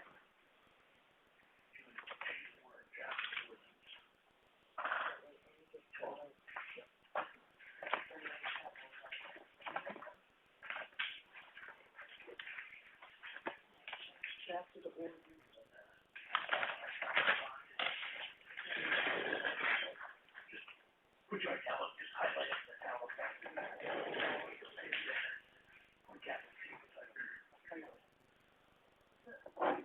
Oh, you went out capital P, didn't Brian say capital P, no? It's T, oh, I guess I'm T. That's what he's gonna have you do. Is he's gonna have you incorporate these words inside the authority. You'll start out with a paragraph, and then he'll show you what that is. So this will be removed? It'll become part of us. It won't be the same size, and it won't be bolded. So, I would say just make it same size font, just incorporate them. In italics like that? Yeah, leave this one. You can kind of full description right there. But keep it this type of font, No, like that? no, like this. Use this kind of font.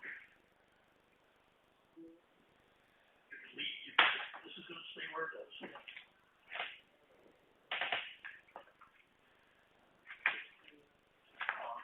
So it's a whole new paragraph going in right here. So you're incorporating this language into the version as part of 317.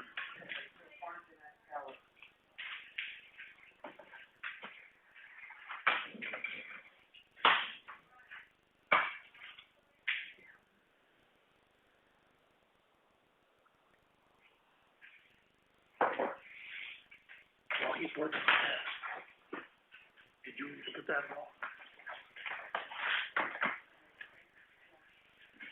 The other one? here, the personnel. I think that's this one, title and authority, this ordinance shall be referred to as it is adopted pursuant to authority conferred upon the town by RSA 172, and then leave this piece in, just stop down. Isn't that gonna make everything move to another page and put the page in order? Absolutely. The formatting to follow. Doesn't matter. Well, context is what we're going for today.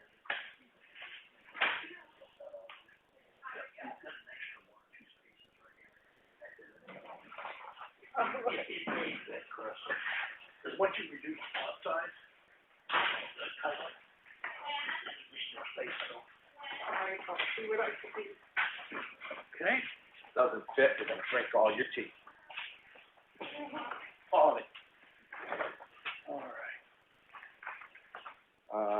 The indemnification for negligence, RSA, 31105, Where's that going?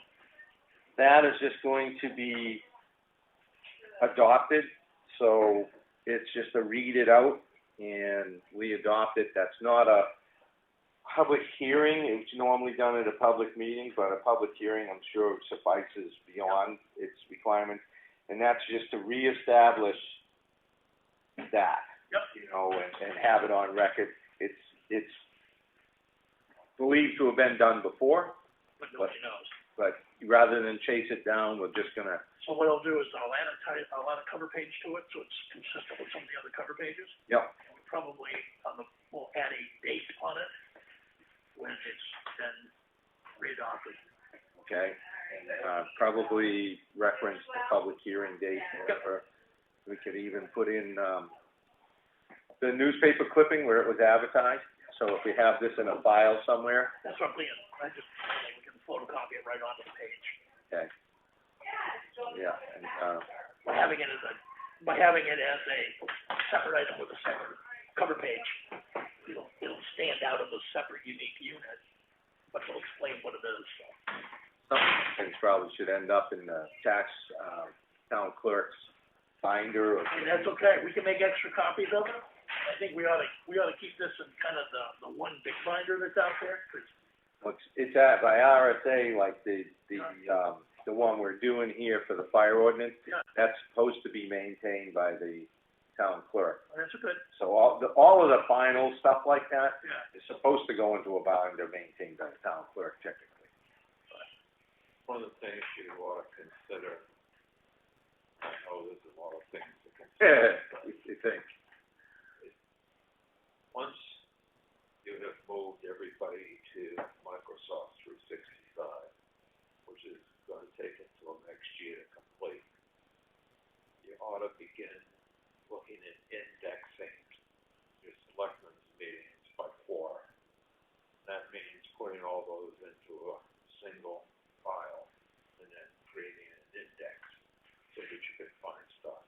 One of the things that is most frustrating is to try to figure out if a board passed something, Yeah. and if so, when they did.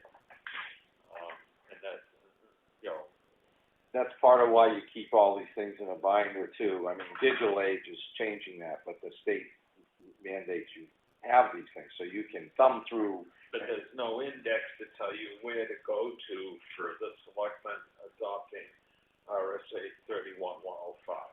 Oh, If you had an index that would say RSA 31105, and it would tell you page 322. well, And you go to 322, and there it is. in the binder, you could do it by either, numerically on an RSA or alphabetically on an ordinance or something, but yeah, because you're supposed to do something in there. Digitally, that would be great to have for, like you said, for our own personal references.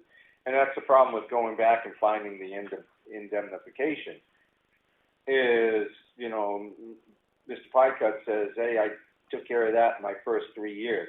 Okay, when was your first 3 years?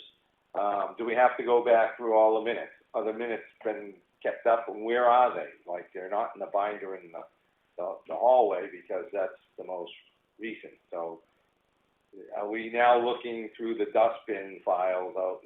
But Word does have a indexing program as part of Microsoft Word, so that you can create, and I wouldn't do it as a whole year, because that becomes real cumbersome. I'd probably think about doing it in quarters.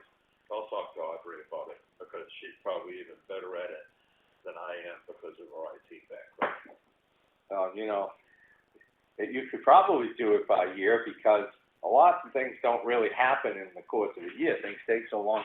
And I'll bet there's plenty of years that there's, like, maybe nothing. So, I don't know. I guess it'll just see what you're turning up for material, you know. Well, the first thing that has to happen is they're all going to have to be digitized. Yeah, well, there's been talk about doing stuff like that for a really long time. Well, now you have the storage space to do it. We just don't have the funds to do it. Right, But that's we can work on that too. Yeah, sitting there and plugging all the information in is, okay, so now what else we've got here is, probably the personnel policy, right? It'll give you a good shot at what's going on. Okay. Latest version, it's not done yet. And you, So the first, the table of contents section, I just kind of put a note at the top of it. Don't worry about the page numbers, because nothing's going to line up at this point until we're done. And I highlighted in red some of the issues. So, starting on page 5, overview part 1, purposes, goals, and policies. There were no changes there. okay, well, change, on, 6, I'm sorry, I'm ahead of you, so, Next page in definitions. So, full-time, part-time, and then adding in definitions for consultants and contracted employees. yeah, I didn't have any problem with the consultant or contracted employee language. Tom, did you have an opportunity to read through that? A little bit, go ahead. Then the question I had is the anniversary date. Yeah, We spell out the anniversary date. My notes said we had talked about January to December, but then there's other areas in here where it's talking about effective date for raises being April 15th, and I just want to make sure we're clear, because you've got to make sure it's consistent.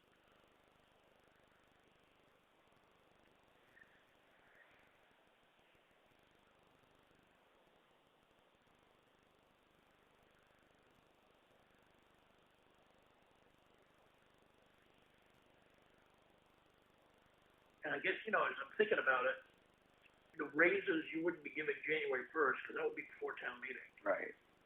So April 15th probably does make more sense for a date.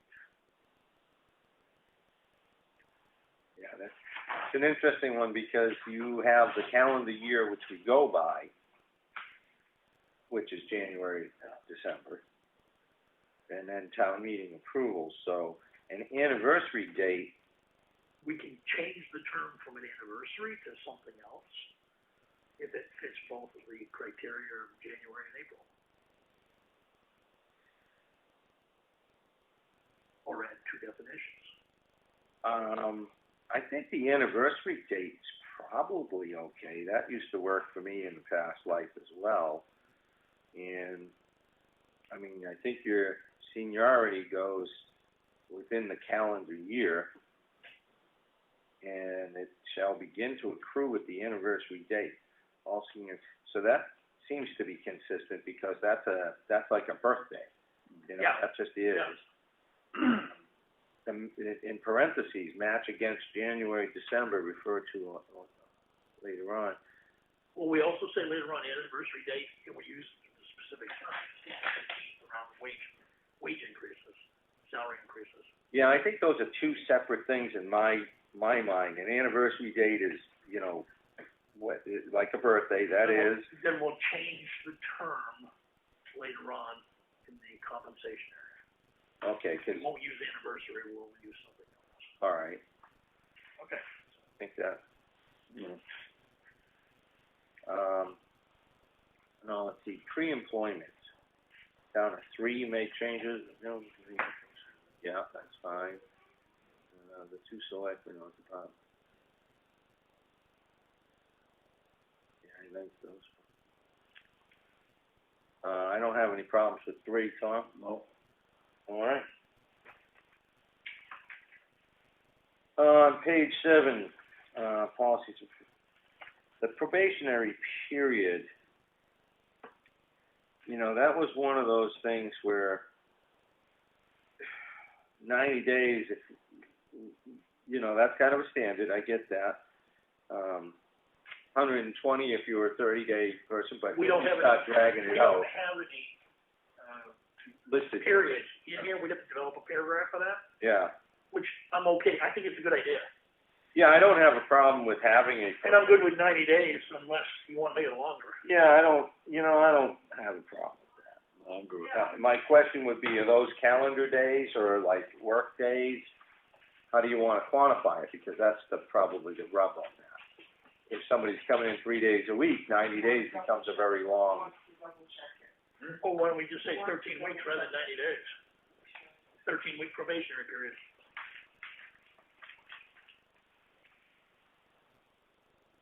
Well, it could be 90 calendar days. How do you want to?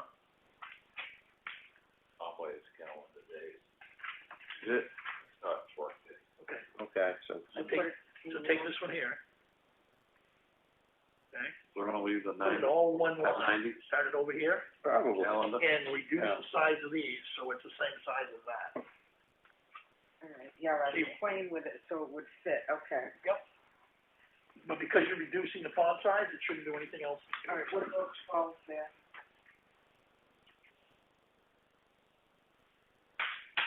Oh, perfect.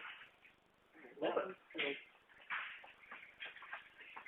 So, calendar days, Chuck, Brian's suggesting that it's what 90 days typically is thought of. 90 calendar days, that Yeah. works.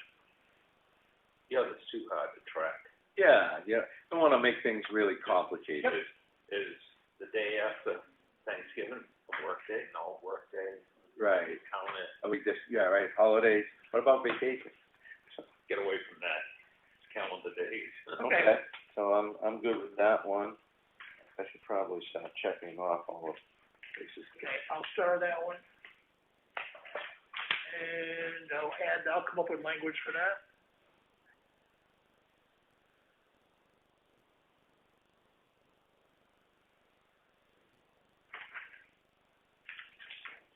So, need to add guidelines about confidentiality. How far down are you? Page 7, Code of code of conduct. conduct, right under no probationary. So I don't have a problem with that.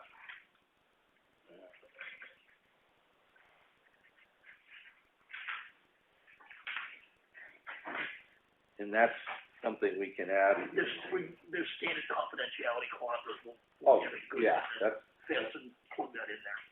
cut and paste right there. That was a brace capture. Yep.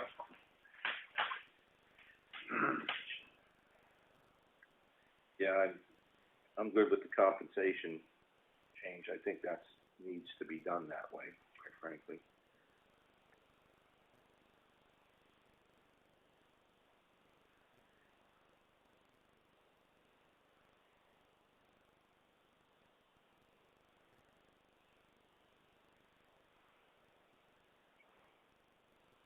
And then evals by April 15th. Yeah. Like taking away the shall because things never work out time-wise. Evaluations. Problem with that. So where are we next on Drugs and 10? alcohol. This is a section we're gonna need to rework, and maybe Lee's gonna have to do it, because there's actually some NHMA guidelines and federal guidelines, and our current document doesn't capture either one. Right.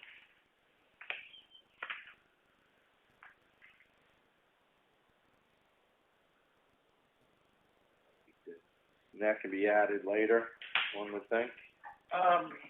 Well, we should, before we go make a change on this one, we should run this by legal anyway. Because there's language in here that I know is very old language relative to federal law with harassment and everything else. Okay, now you're just in the drugs and alcohol section. That's where I am right now. Yeah. Yeah, don't have a problem. I guess what I'm saying is, do we want to amend what we have now and then do Well, it I'm thinking again it- later? I'm thinking, based on this, I'll reach out to NHMA. Okay. Grace actually thinks she knows where the document is. So I'll have her help me do that. I mean, that, the unlawful possession underlined all the way down to the employees is language that she drafted based on her experiences. So, but it's not the legal language we need. This is the new one. Perfect. Another question I have for you, can you increase that from a standpoint of size without blowing out the page, or no? Yeah, that's what I was doing before, and So- that's what I came up So with. if you need to blow out, I would move this right up to here. Title and authority dash town of Effingham. And then, Mike, do you want, the way you've got that set, you don't wanna have the town of Effingham and title and authority as separate, do you? From a construction defendant standpoint? To me, this should be, Well, title of authority should probably be like, just blown up like that, like section 1, title and authority, and then have the town. I don't wanna use it in a section, I'd like to use it for that. I wasn't Yeah, putting it you as a run out of section, I was space. just putting it as title and authority, not calling it a section. Okay. But what I'm saying is, use this, town of Effingham, and then start it, so it's all one paragraph, it's not separate. Right, okay, so the It's a town, safety issue otherwise. yeah, the town of Effingham, you can put in with this, right, when this one, Then it won't we were fit. to add town of Yes, you are, Effingham. because you'll have this amount of space. So all you're gonna do is title and authority dash town of Effingham, period. This ordinance shall be referred to as, and have it all one, just have it read like a sentence. So you're not gonna separate this out as a title, part of. So let me ask you before we do anything here. Town of Effingham was originally, is part of this. Town of Effingham Fire Prevention Inspection Ordinance. Are you, It kinda doesn't fit. okay? So that was just saying it was. So you can even eliminate that, Town of Effingham. I would just embolden this, the same size, and put it off over here, or you can make it the header. Okay. Get rid of town of Effingham. Yeah. Get that out of there, And then just enlarge title and authority. pull that over there. And by eliminating this and moving this over, you should be able to enlarge the font on that. All right, you want this all in capital, Oh. like that? Yes, yeah. We'll get there. If the formatting, Where, it's a formatting issue. if we have to deal with formatting after, we can certainly do that. Yeah. Okay. So, on page 11, you have the answer. There are limited circumstances where a candidate for a municipal employment position may be required to submit for drug and alcohol screening. Then it has in, I don't know why it has in, but I think an explanation, Because in is was a separate paragraph. right, Everything in red or blue was an add-on that we need to address ahead of that. So that's not the exact wording that's there. well, it seems like these are question and answer things is, These are legal questions right now. So the red stuff is legal, we need legal opinion on. right, and I get that. So what I'm saying is that, yeah, we need the answer to the answer, because it says there are limited circumstances. I guess we need to have that explained. What I'm gonna do is End of the point. I'll work with NHMA to get it. Because they've got guidelines on this whole area. Okay. Something, you need something, okay? Just so you know, they, Oh, close to the top. Me. what was he gonna do, what he said? I said close the door, Tom. Oh, you want me to close the No, door? no. Oh. So if we're going down to smoking then? Can we go back to the other? Yeah, wherever you wanna go. In the second paragraph, it says employees are required to possess, commercial drive. They're talking about drug tests, and that says any employee that tests positive for drugs and alcohol will have an opportunity to explain the results. We don't have anything in here, but what about inconclusive? We're not even sure we can use that. Yeah, because a lot of Part times of you'll get the back review of this section, Grace doesn't think that paragraph's legal for us. Okay, but even if it was something on the drug test, we could have a provision if inconclusive, because a lot of times, watered down results, they come back to the lab says inconclusive. Now, some companies go right to, that's a positive test right there, when it's inconclusive, or we're going with the negative side of it, or we're gonna do a retake, something like that. I think that's gonna be worded in here too. Because there's watered down aspects of testing. In the corporate environment, we never went to that level of detail. So when have you got back a inconclusive test, what would you do? They'd actually make a decision whether they hired him or not based on that, But you, other factors. well, you haven't answered the question, is the guy doing drugs or isn't he? Well, with the testing we were using, we never had anything come back as inconclusive. It always came back as yes, no. Okay. So a lot of it's determination on the test and the Right. testing facility. Well, I'm seeing inconclusive. We never ran into that, but. It's a thought, I don't know. But no, it's okay. I mean, but I'll make a note of that, because as I said, this whole section's gonna be redone Yeah. anyway.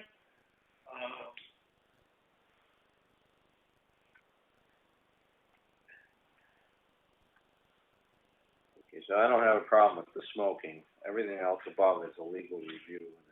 Correct. Yeah, that whole section, drugs and alcohol, that's gonna be a legal review. And then the personnel file information, these were add-ins for Grace based on the requirements that need to be captured for records.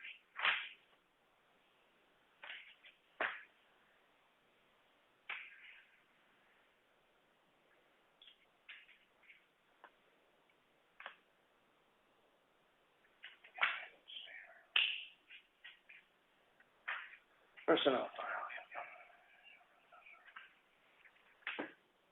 Okay, so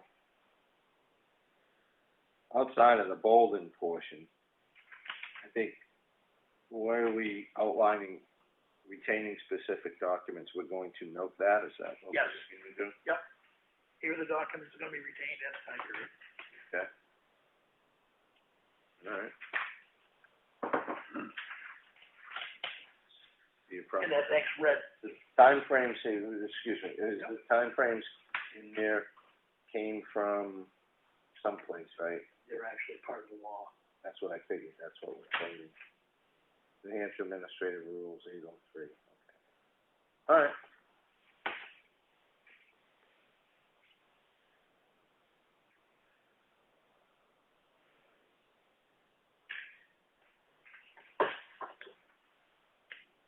Now, when, in your red, is that referring to some other notes or the Which one? previous? Oh, on the page? no, they basically just make sure we capture adding or stuff in on that. All right, but that that was section. previous. Yeah, that's part of that section. That's what I thought, just wanted to No, that's good. make sure I'm with your program here.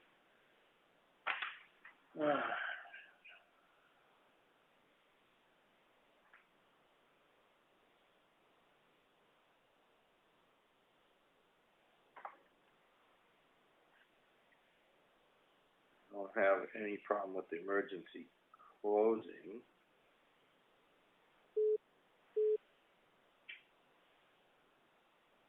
Internet, email. Okay. This is another one where I think I'm gonna need to have to get some additional legal counsel. And I'll ask NHMA what's available there.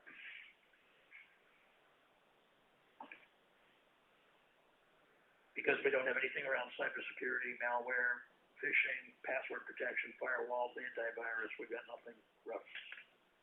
And those are all normally referenced in a policy.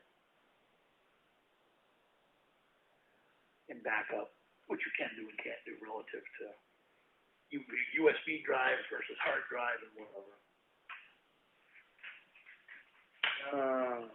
Okay, so, interested in on page 13, the very last sentence there. Employees in board committee chairpersons. Which paragraph is it in, Mike? The very last, 2 lines at the very bottom of 13, starts with employee, in red. Employees. What are we talking about here for the email addresses now? The employees, they're gonna get their own, because that's kind of the nature of the workplace.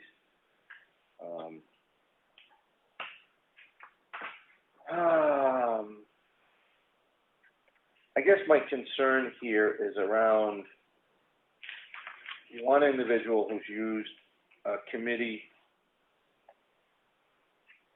assigned email to correspond with the public when I think it circumvents the committee. Somebody's using that to kind of do their own outreach. But if they're using this email address, it's automatically captured on our server, no matter what. Okay. That's why We did cover that a long time ago. Yeah, Right? that's why using an issued email address is a better protection for the town, because it means anything that goes out to whoever We can is captured on the server. view it and then say, this is a problem. Correct. Okay. All right, can you glance at that real quick, like, I can't get that to say one sentence, it just doesn't work.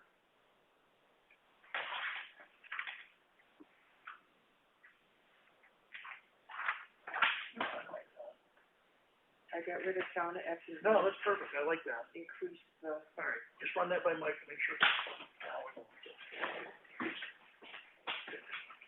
so basically, town of Effingham is out, and this is squeezed more and made bigger.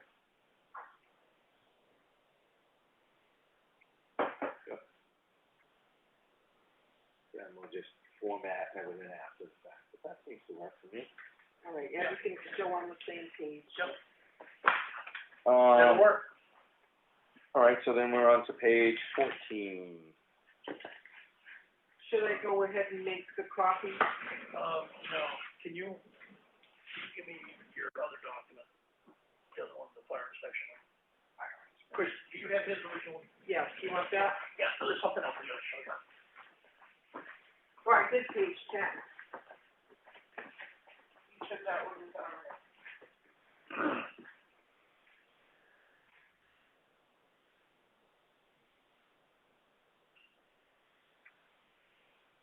Anti-Harassment, Non-Discrimination policy. Who's not getting harassed? Somebody's been left out? This is just a policy of it. Oh, this can't You stand. harass me every time you See? see me. Yeah. We've got to follow up on what we're supposed to do for you because we didn't give you flowers. So that you've got an inclusionary item there. I didn't do anything, I work here. You get the prize for staying out of the way. Okay, I'll take that prize. We had an incident, you know. It was an injury on site. It's not broken. Did you get that information? No, I haven't. I asked her, it's not broken, but she's got a, I guess you might call it a removable foot cast on to protect it. Which she does not like, flip-flops are better. Don't get me going. Personally.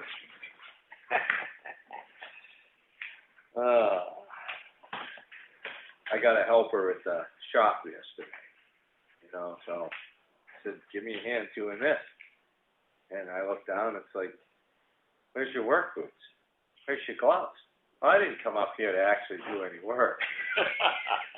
Good, because you didn't really dress for the, never mind. All right, where are you?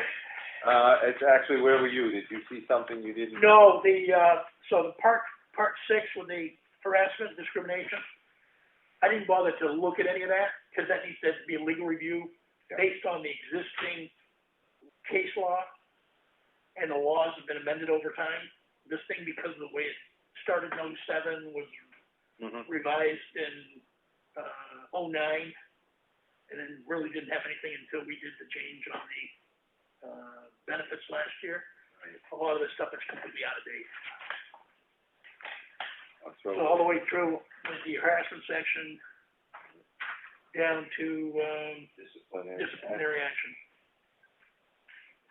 Disciplinary action is again for review?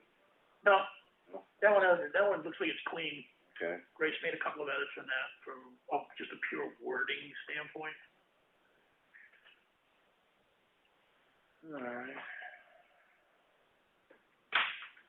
And then the American with Disabilities Act, same premise, needs to be legal reviewed.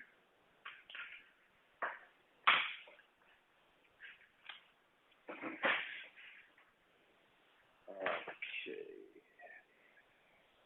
And the question Grace had on, when you get down toward against an elected official, appointed official, she basically wanted to know, do we need to add anything, or should we add anything in there about how appointed officials would be handled in these scenarios? That was your copy, and that's. I think we just do the 2 edits on that personally, unless we're missing other category. Well, all it is underneath the whole harassment thing, it's against an elected official, you've got how that would be covered. And the question is, do you also want to add language for an appointed official and how that person or entity, that person will be covered? Well, and that's, I think, you make the addition of against an employee, An elected and or appointed? You put it under, elected and appointed Okay. official. That does it. And then at the very last, that one paragraph where it ends in elected officials, I think you again include appointed officials. Yep. Elected and or Appointed. Okay, got it. Good. That works. It does. Any thoughts, Tom? Any problem with that, or? No, well, the only question I have, like, nowadays with the social media and all, is this just a workplace, or is this going outside the scope of anybody's? When you leave the building, Well, like if an appointed official throws something that's derogatory on social media for the world to see, is that quite frankly, that description under the appointed or elected officials covers what you just said. It's a broad category. Yeah, you have a right to free speech. Deemed appropriate, right? consistent. I mean, you've got latitude right there, the way that's worded, to pick up somebody doing an abuse factor on social media. I mean, I think that goes into a category like anything else in today's environment, that if you do something outside of being in here, part of your official act, that can have some repercussions. So I especially if you're, say, an appointed person, you might have the option of removing somebody for something, for a cause, and certainly if somebody's up for being reappointed, because those positions are usually on a cycle, you may say, I'm going to do that. I think whoever wrote this in the beginning had some wisdom. An appointed person is an employee. All employees are basically appointed in town government. So I think that against an employee covers some of that. I think I don't know that it's I'm not sure, because you may not be an employee if you're not getting paid. We appoint people to the Historic District Commission. You don't get compensation, for an example. Well, I guess I'm going to go back against an elected official. Whoever wrote this was thinking, and I think correctly, that there are specific statutes that give limited authority to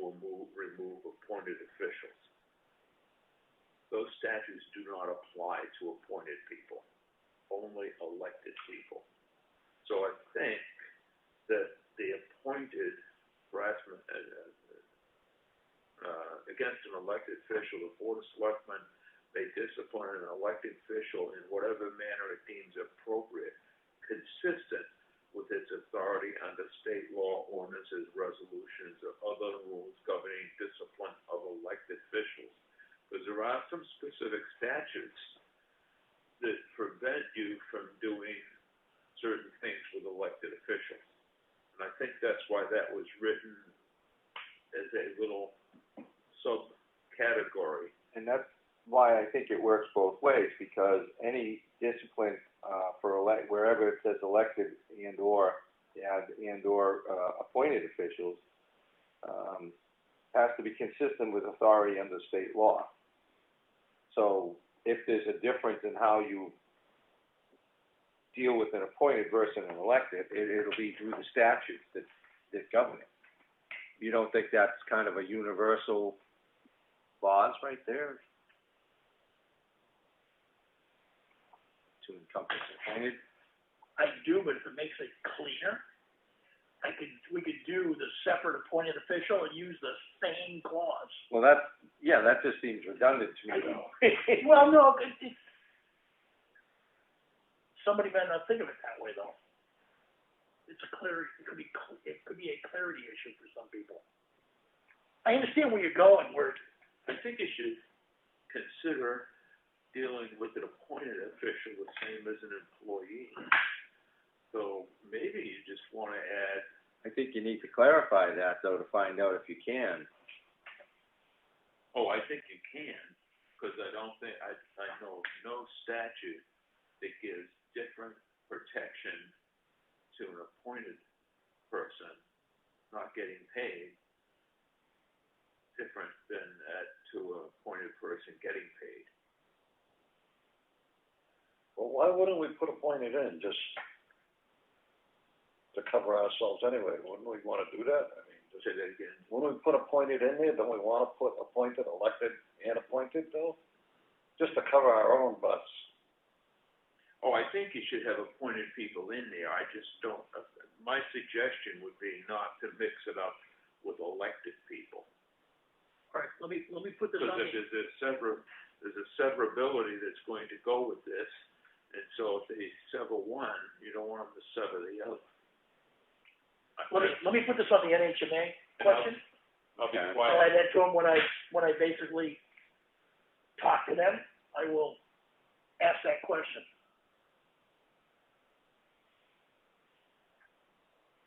Okay. Yeah, I think, because clarification needs to be, we appoint people to the fire department, but they're more of an employee because they get stipends and stuff. You appoint people to, I think when we had an agriculture board, board or committee, commission, committee, or historic commission, those are appointed. So there's, in my mind, there's a distinction between those two things. So to Brian's end, there's probably an employee and appointed connection. A little bit of a definitional difference. Some of it overlaps, but some of it's different. And then there's the connection of the elected / appointed, because you're in some towns have an appointed budget committee, some have an elected, so it's very similar. So yeah, I think we need to clarify those. We've appointed them on the zoning board when we haven't had, right? Yeah, you're appointed, and if you're filling an elected position, that's one thing. But I guess if you're appointing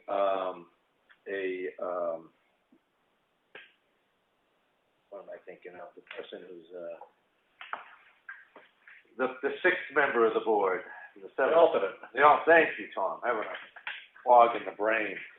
So an alternate maybe, because you're not elected. So there's a little more clarification to Brian's point. Okay.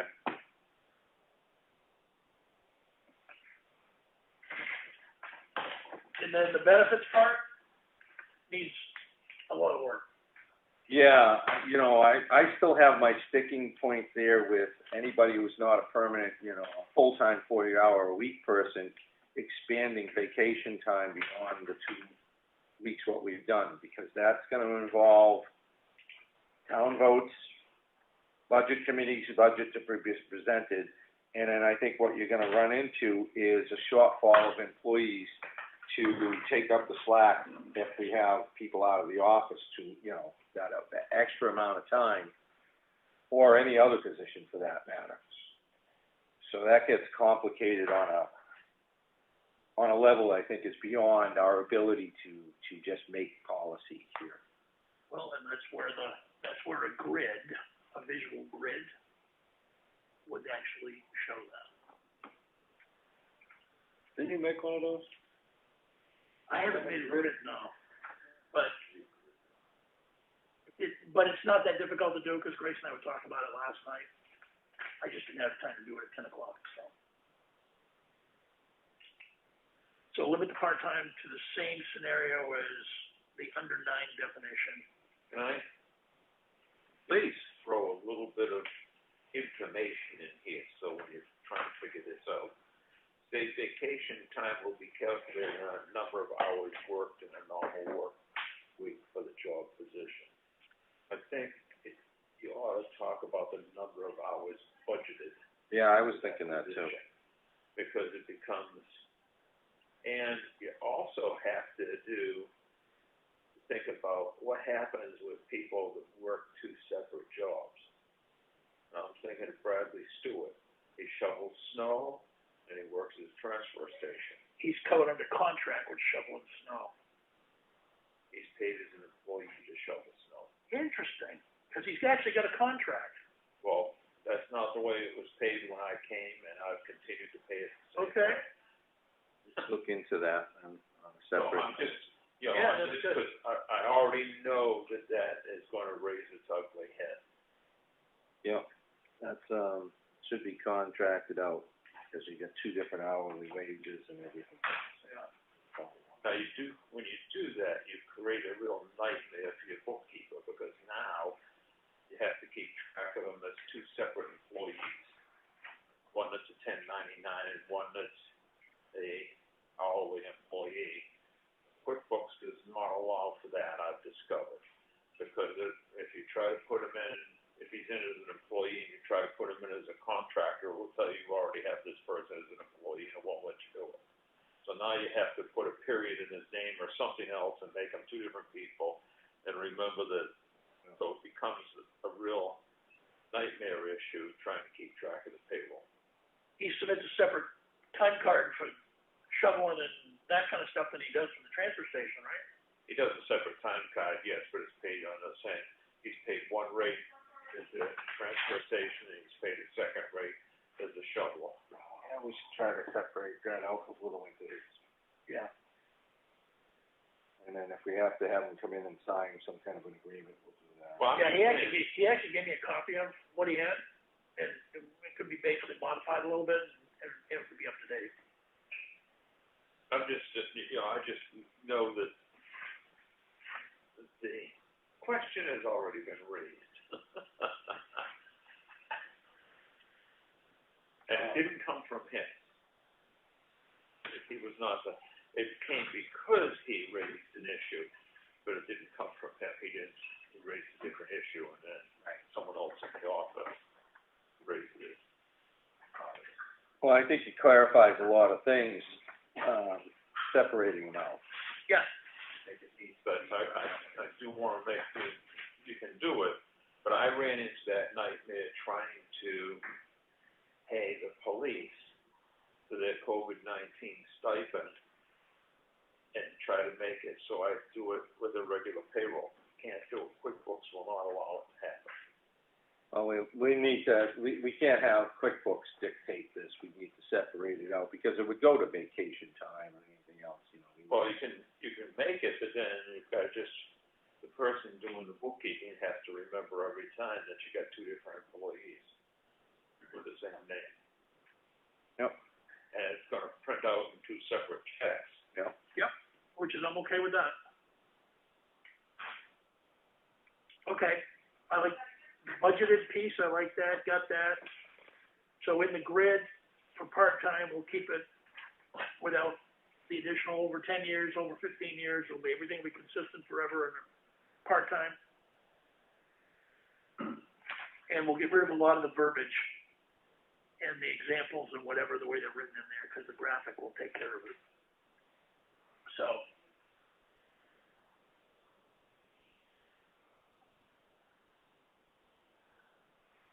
The separation date works for me too, on that particular note. which one?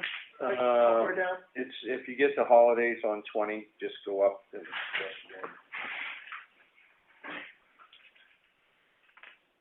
Yep, so read it. Employees should be paid following holidays? All employees with previous town work experience with a separation date greater than 1 year will be treated as a new employee for purposes of accumulating vacation benefits. I'm not sure that previous town work experience is the right language, but there's better language for that. Someone who separates their employment for a period greater than 1 year will be treated as a new employee. So there's a little language thing that I remember back from my days that was somewhat different. Previous work experience isn't really. Take it out altogether? Well, no, I'm just thinking, all employees that have Work for the town of Effingham? well, that have, separated their employment for a time greater than 1 year. So I think previous town work experience can be taken out. All employees with a separation time, so one of the with, previous town work experience with, remove that, and I think it reads a little better, and maybe it can be improved upon, but I think it makes the point clear. I hate to be a killjoy. Oh, no, you don't, you live hard. If someone leaves and comes back a month later, why are they treated as if they never left? It's kind of a standard thing in my day, corporate-wise, that, that was a thing. I don't know all the circumstances. You could probably draw up in your head for why. Maybe you did cutbacks, you did a layoff, and it's like, okay, one of the people that now shifted within the company just said, I don't want whatever the deal was, and you bring back that next employee with, based on time, seniority, and you bring them back, and then you give them this. You could probably come up with other examples, but that's kind of where I get it from. And obviously, Grace or Chuck had been on a similar thought process putting this in. Yeah, I mean, in the corporate world, it was actually longer than 30 days, so it was several months.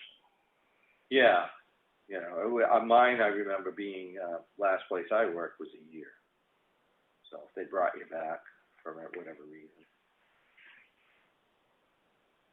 Plus, you gotta leave allowances for somebody just having a bad week, not just in the employment, in personal life. Something comes up, had to go take care of mom or whatever, and I can't do my job, and she went to hospice, and 3 weeks later, mom passes away, and it's like, well, we'll take you back, and why penalize you?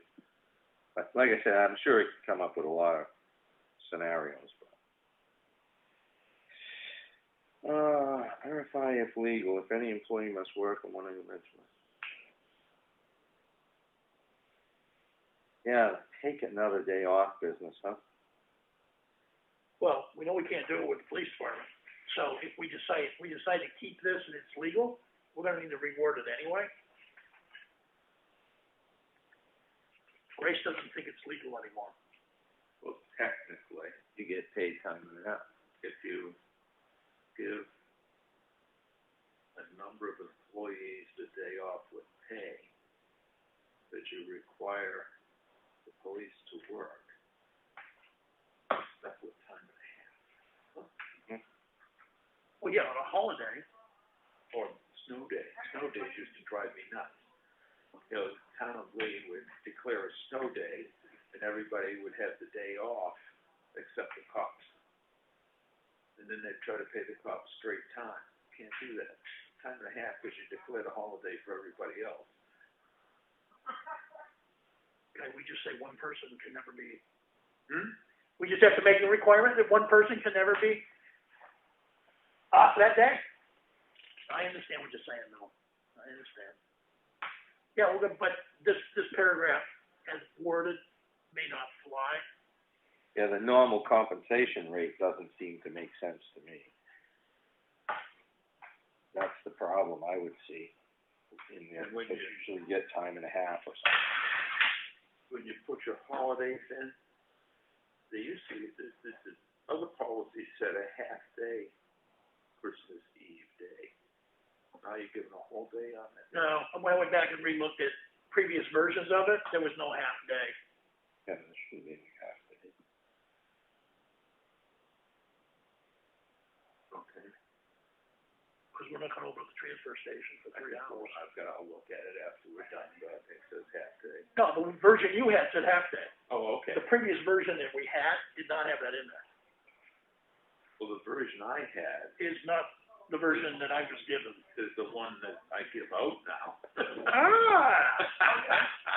Brian, Well, I incorporated your version plus the version I had to get where we are with And that. I don't care, I just Yeah. pointing out, because Brian, you had touched on a snow day. I'm good with the half day. That's not considered the same as a holiday, correct? We did the corporate. in your policy, if it's Yeah, a declared snow Christmas Eve day, day. people get paid for it. Yeah, but not time and a half you would on a holiday. You're giving municipal employees a snow day, which is technically a holiday, and you're paying them for it, and you're requiring other employees to come into work, and you're not compensating them extra. But why is it considered the same as a holiday? There's two different pay rates. Day off? A snow day is just an unexpected Mother Nature day off. A holiday is already a fixed day off that you agreed to pay time and a half to. But once you declare the snow day, Mm-hmm. and sent 3/4 to 9/5 of your employees home, it becomes Ryan's a copy. holiday for compensation purposes for those people that you require to continue to work. The version I had did not have the half in there. It used to drive the guy in the public works director insane, Christmas Eve. because they declare a snow I would- day for yeah, all the people that work in the town We office. typically always let They people didn't run want to drive drive at 2 o'clock in the corporate world. So they declare a Because holiday. it's Christmas Eve. And People have we events have going our on. public works people, our police, and now I our work firefighters, where you did, time and a half. you might, Because depending you granted a benefit get a year, to a whatever. certain number of employees and excluded the others, and the government said, no. Okay, Wednesday, that's gonna be Christmas. So Tuesday, we work. Who would get half a day because, like, what's the scenario playing out? Or say Thursday's the day and the guys are at the transfer station, they work on the Wednesday, Christmas Eve, have Christmas off, but they wouldn't get a Christmas off. You'd only have half a day. You'd be open 8 to noon, or 9 to 1, or 10 to 2. It'd be a half for those guys. In the office here, because there's different schedules, it's like, I don't know. I know in my work, and I never got Christmas Eve off. Yeah, A lot of times the owner might, around 2 o'clock, if it was slow, he might say, you know what, guys, that's get out of here an hour early, whatever. That's the way I always played it by ear. I'm I good. mean, it might have been, I don't know if it was because being in the plumbing, it was, That was what we ended up doing too, by the way. Yeah, It wasn't spelled out as a take-off day. We used to give it to them. yeah. See, I'm good. Take out Christmas Eve day. you, Tom, take it yeah, out. I mean, I got it. I'm good. I mean, Just did, but Took it out. the day before Christmas. Out. I think it kind of opens a can of worms and gives us, we still retain flexibility. yeah. Now, if you get sick or injury absences, who gets sick leave? Everybody will. All Well, employees. Well, right now, we don't have sick time for part-time employees. That's correct. But if you're gonna give them vacation benefits, why aren't you giving them sick benefits? Why aren't you giving them earned time? Did we go through all? Yeah, we danced on that one before too. But you have to base your earn time on something, so we were basing it on your budgeted hours.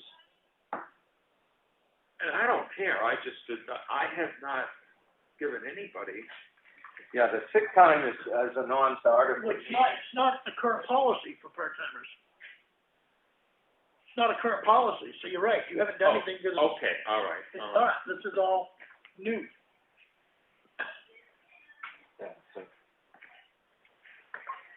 Again, given another week off is a problem for me because we don't have the staffing to pick up the slack. And then this is part-time work. We gotta, Change it to full-time then. yeah, I would. And I mean, I'm not saying that down the road we can't amend anything, but I think we have to take it in increments and get, we just don't have enough flow. Yep. So I'll add full-time in there. All right.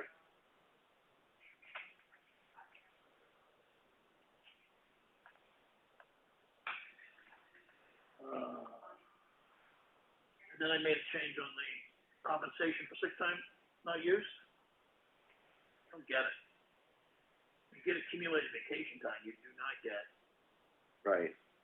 accumulated sick time on termination.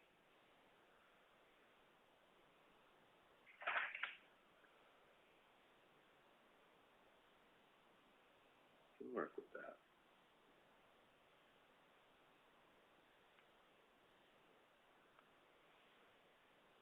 As far as bereavement leave, nobody's worth anything for the 5 days. They're probably not worth anything even after the 5 days, so there you go. We used to get 3. Mm-hmm. We used to get 3 where any place I worked was 3 5. days generally doesn't give you enough time to even have the funeral.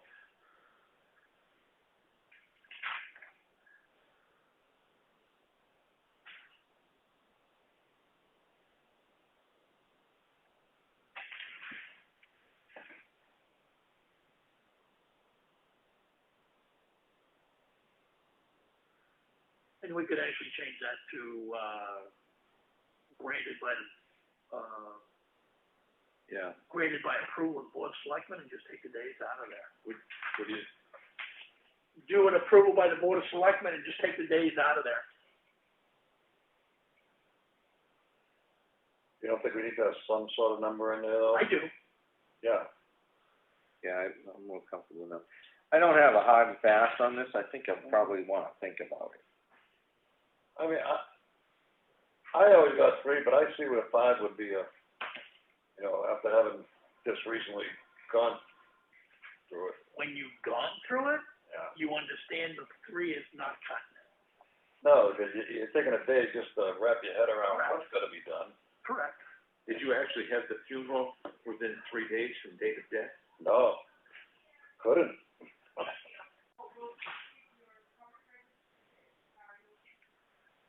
But I can leave it right there and let people sit on it, sleep on it.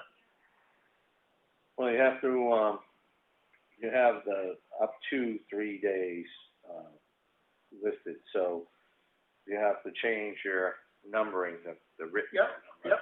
And then I guess, why would we put the word up to? You're either getting it or you're not. Well, because they may decide they only need 2 days. Yeah. I actually had people, for me, that They're did it, focused, but they took off 2 days rather than right. the 5 they were allowed. It's like, Don't want to sit around the house and think about it, or want to come in and do yeah, the work. and that's exactly what it was. That's exactly what it was. So I think the up to, but as you said, change it. Oh, it's not a big deal with me, It's not. That doesn't, the way it's written, it doesn't mean they have to be consecutive days either, yeah, that's, Correct. and that's probably a good thing. Yep. we used to have consecutives. And I think that's a consideration, because now you're bouncing around. I mean, I get it though, a funeral's 3 weeks away. They don't occur that often. well, 3 months or whatever it is, you know, you could be interned for the winter, so,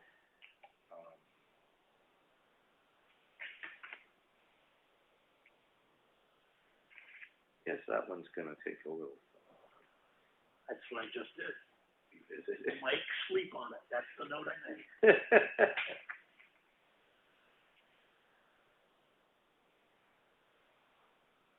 Well, snuck up on me. Didn't see that coming. Maternity leave, I don't know. Full-time employees. All female full-time employees though. Oh, yeah. So, are we talking, what are we talking in this new liberal age of ours? 40 hours plus. Working 40 hours plus, it applies. Under 40 hours, it doesn't apply. And the males, that's what I'm thinking, like, Oh, you wanna do the well, I don't know. maternal side of it. I don't know, we may have to, I think you ought to have a legal review, yeah, that's what I'm No, saying. yeah, I agree. because I don't think that's legal, the way it's written. Well, I think the attorney, ultimately, once we get it done, we're gonna buy them all together. We should probably find ourselves an attorney that specializes in contract law or something like that. I bet the office that you use has one on staff. Because I think it's the one that sends me the updates.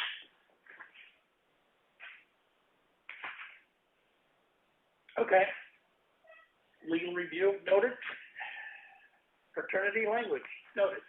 I think we need to, reach out to present employees to let them know that they need to use it or lose vacation time, so that people don't come down to the wire. We're in the last quarter here. Well, that's an interesting you say that. So, at the transfer station, are we willing, we meaning the three of us, gonna pull duty potentially up to half days for the people who are on vacation? Because one of the employees is there Wednesday morning, but not in the afternoon. One of them is out Sunday morning. This is why we're gonna hire this. Well, that's, if we have the other guy hired, then that does sound, because I actually had this discussion the other day with one of the guys up there, and it's like, I can't take any time, because we haven't got enough people on a couple of days. Yeah. It's like, oh, that's a good point. I told him, don't let that stop you. I said, if you decide you want to take something now, just let us know, we will figure out how to do the coverage. Yeah, I'm really struggling with, things right now to be able to commit more time. I get it. And I was just crossing my fingers that we'd have somebody that would see the hiring now and will submit that application. So. Yeah, because given the right set of circumstances, two people can run that situation, obviously, so two people could be out if we have that. Right. All right. And it, you know, not the ideal configuration, but it would allow us to operate. Right.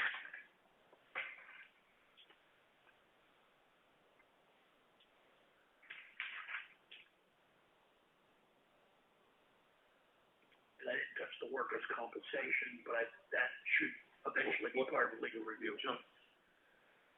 Workers' comp, I didn't touch anything in workers' comp, but Okay, that's all right. because of all the law changes over the last 12 or 14 years, this one probably should be reviewed.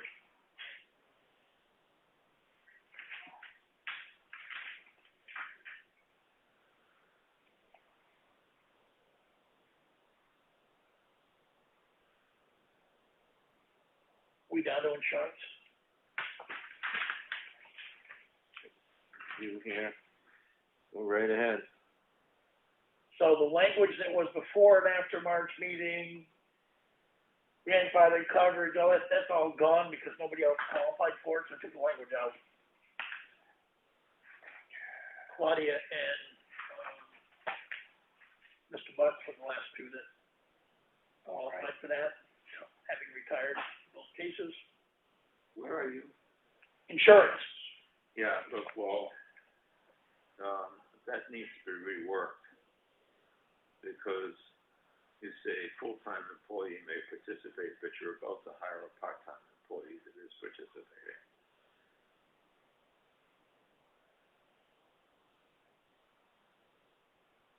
Or you have hired, I'm not sure which.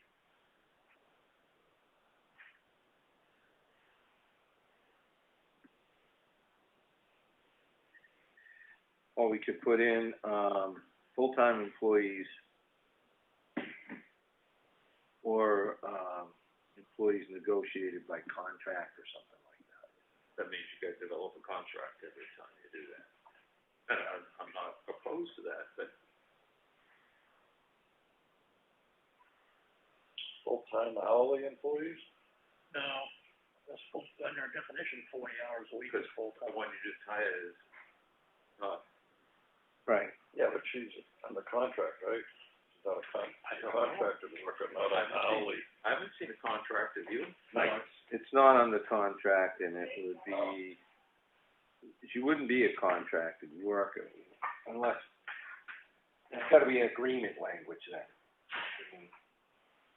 You just gotta fix this, that's all I'm saying. Yeah, you're right, and I'm just thinking of what we could use, and full-time employees or, a negotiated agreement, or employees engaged in a negotiated agreement.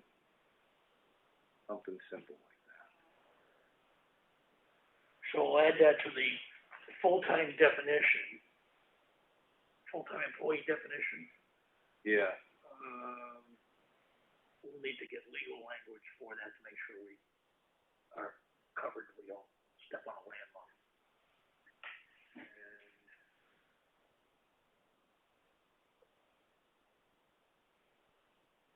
Because the other thing we could do too is we could do it by position.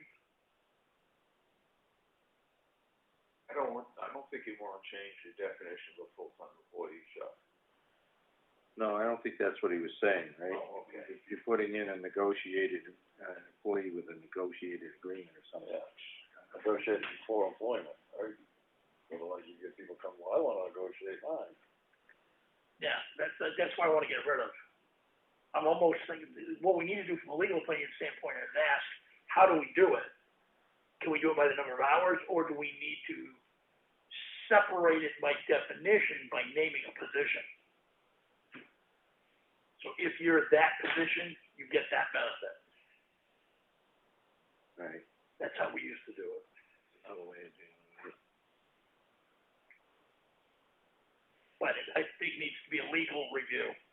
I think that you're confusing a contractor being employed and an employee that has a contract with you.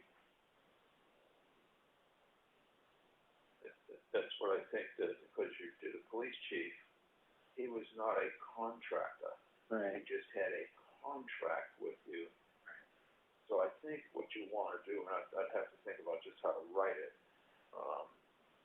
full-time employees are employees who have an employment contract or an employment agreement. But then we gotta get the police department, everybody in the police department's gonna have to have an agreement. Unless you wanna have a separate employment agreement.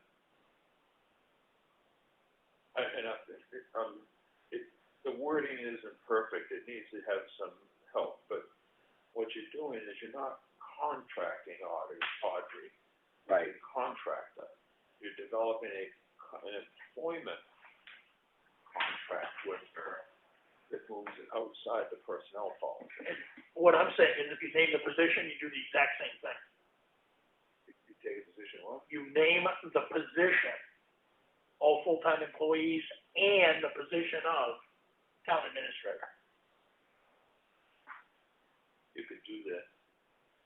And then the only other key thing that comes in is there any minimum number of hour requirement for I don't think you wanna do that. health? No. Does health trust require a minimum number of hours? I don't care as long as you pay the bill. Okay. Well, outside of health trust, you'd have to work a minimum number of hours a week to be able to get coverage. Yeah, but I think we brought her at 32, and that, I think, Yeah, is covered because hospitals do that. thinking we just name it by position.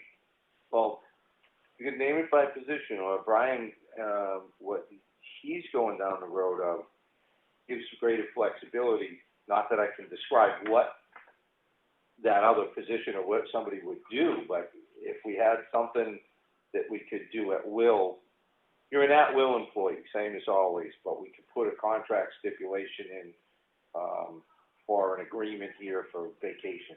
If you had that flexibility for other positions, as the town evolved, that might have another purpose for another position. So, Just to give you the devil's advocate side of it, having served on the budget committee and late, you have to be careful about your contracts, because the town administrator in May has a 6-month buyout in the contract if you want to terminate it.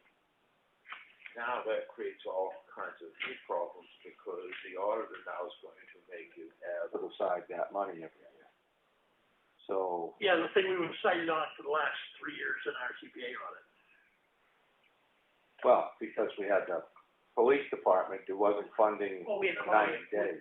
No, we had Claudia and Bus with their full accumulated 90 days time we had to pay out on. Right, now, We kept getting cited because we weren't putting that money aside to pay that bill. right, and when I experienced it with a police officer leaving, the third person we had, that's when my head spun off.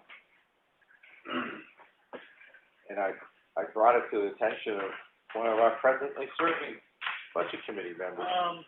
So is this something you can take to Matt and get us a couple paragraphs on so we can do this? Because she's about to be, coming on board.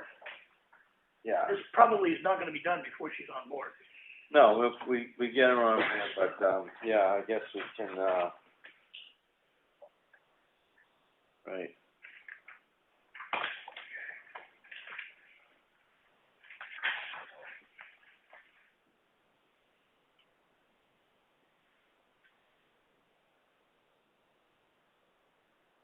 Did you have any other thoughts on that, Brian? Just how to proceed? No, I just, politically, you need to be careful about Oh, how yeah. it's perceived. No, I just,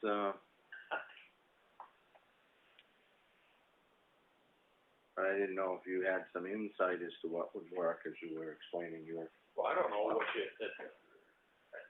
I don't know what you're planning on doing with Audrey when you hire her, because as Chuck says, it's probably gonna happen before this does. Or if it doesn't. I think if I was gonna advise her, I'd advise her to make sure she had something in writing from the board agreeing to pay that. And I think the board owes her that based on the fact that they have made that decision. So the sooner Matt gets us. And the other question I need to have you decide, is she on the 10% or is she not on the 10%? Everybody's on the 10%. Yeah, she is. I just wanted to make sure that was clear. That was actually done May of last year. But May of last year, you had, when you made that decision, you were still paying 100% of 2 employees. And that decision was made, as of this date forward, everybody pays 10%. But you also made the decision that you had to be full-time to get medical benefits. Correct. And you're changing that now. But I'm just, No, that's why we need an agreement. I'm just playing the devil's advocate Yep. here. So you guys don't get in trouble, and the person that you're hiring, which I think is a good hire, doesn't feel not fun. I would like to have used another term. I know you would have.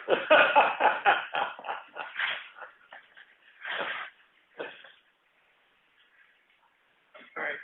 Yeah. That one's gonna be kind of moved up to the top of a Yeah. list. Okay, do I have something else I'm supposed to be doing on things? Just that's the big connection after today. Is there something else previously? Probably not, everything else is I don't think so.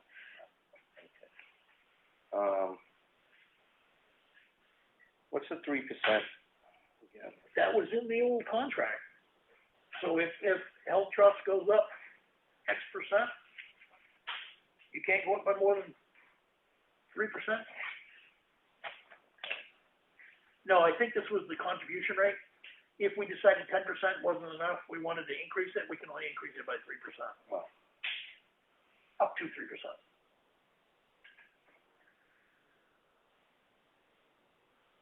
all right, yeah, I get it. And 3%, I think, is a total arbitrary number. Oh, yeah, absolutely. Based on medical costs, I would use a higher percentage, but. Well, now's your opportunity, so. What says you? Well, I think it ought to be 10. Well, we're just talking about this, not specific to the policy, but specific to the new hire. My understanding is that she was going to come in at least for some time, starting the first Monday in October. Yeah, I believe it's the 5th of October, maybe? If that's the first Monday, I'll agree with it. I just don't have a calendar. I can't see that one up there. 3, 4. But is that going to be her start date? Yes. Yeah, October 5. Yeah, She will not be covered by medical insurance until 1 November. She's covered on her own policy through December, so. Okay, that is just something I can't get her on. We just need to validate that, because by being her first day on October 5th, she just needs to understand she hasn't got coverage here until November 1. I'll make sure she knows that. That's, you move jobs, you know, it was like a 30 or 90-day window. Yep. I just want to let you know that the first of the month is the date with Health Trust. Yep. So if someone leaves on like the 5th of October, we got to pay it through the end of October. Yep. To the 1st of November. If someone comes on even the 1st of October, they're not covered until the 1st of November. That's it. So I don't want to leave someone hanging out without insurance coverage.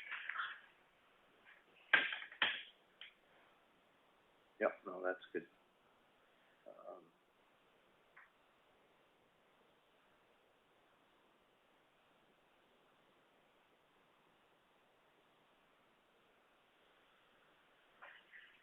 All right,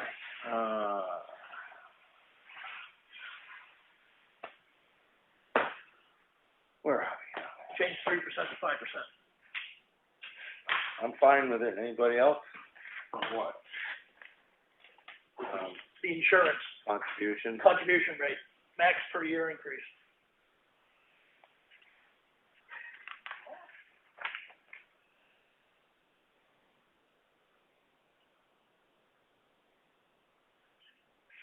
The only other thing I added in there is under the COBRA area, you're allowed under federal law to charge up to 2% administrative charge. Okay, yeah, I saw Because that. it's still, the employee's no longer here, but we still gotta process the payments for up to 18 months, or 36 months, depending upon their eligibility. And 2% charge will help cover our costs of doing all that paperwork for somebody that's not here. How are you gonna get the 2%? It's based on whatever the monthly insurance amount is. Yeah, but you're gonna bill. We end up having to bill the person now. The person's gotta understand, if you want to use the COBRA, Health Trust will tell us what the COBRA rate is. 2% on top of that is X. Here's what your monthly check will need to be to the town. Right. That seems problematic, but just before I go down that road, so there is no 2% administration cost. It's just what we would be charging for people in here to process. The federal law defines it specifically as it is right there, up plus a 2% administrative charge. That's the actual language from the federal law. Right. But that's not paid to COBRA, it's for our participation. Yeah, it's, the only thing that's paid to whatever the insurance premium is. Right.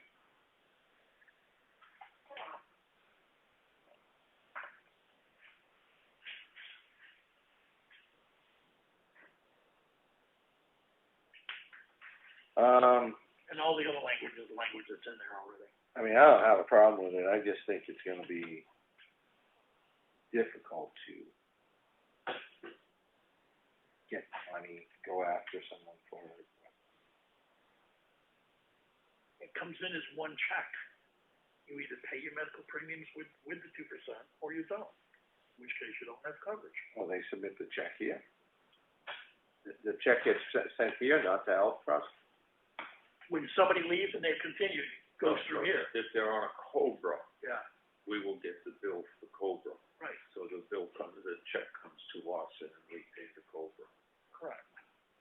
If they're not on a COBRA and they just want to continue coverage with Health Trust, then they pay Health Trust. That's a different animal. Yep.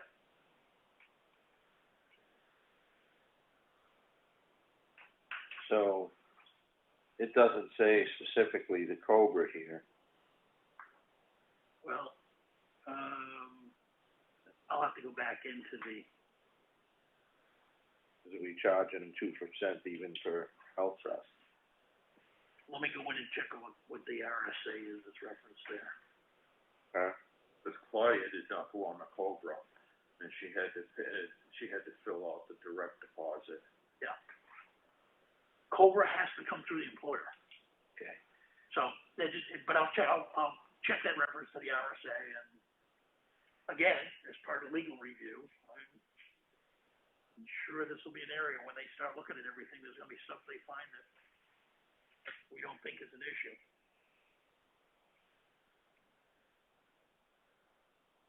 Yeah, that's, if it's specific to COBRA, it doesn't basically say it, so someone might be thinking Agreed. the Health Trust charging you for that. Agreed. Okay. What else we got? Next one down, compensatory time. Yeah. This one is an issue. Where are you now? Compensatory time. Dan, you do not want to do that. What, have it? No, right? That's correct. Yeah, I don't You do either. not want to do No, that. That's gone. I'm helping that. Chuck I didn't want it. I'm letting everybody say that. The reason my retirement is so high is the town of Lee was insistent on doing compensatory time. And they were insistent on not paying off after it got to 240 hours. What they did is they moved it over to sick leave. So when I left, they owed me about $250,000 that went towards my retirement. And they tried not to pay it. And they wound up in court, and guess what? They paid more than I was asking because they changed the policy in '86 when the town administrator left, and they had to pay out a huge amount of money. They said, oh my God, maybe the chief has been telling us the truth about this, that we're going to owe money. So they changed the policy. And the chief sat there and said, I'm over the limit on the new policy from the old policy, so I don't get it. The Department of Labor said, oh, no. When you changed the policy, you started a new clock, so you owed him plus everything he's added up under the new policy also. Cool. Nice of you to waive all that. I did not. Because all of that went directly towards the computation of my retirement. That's why I could say I wanted to come to work for you guys. I didn't need medical insurance and all the rest of the stuff. And we appreciate that. Helping us. So, you do not want... Nope. No, I never wanted that. Last time it got brought up, I was, a selectman was no longer here, and, my eyes bounced from the back of my head. Next category, expenses. This was a really small number.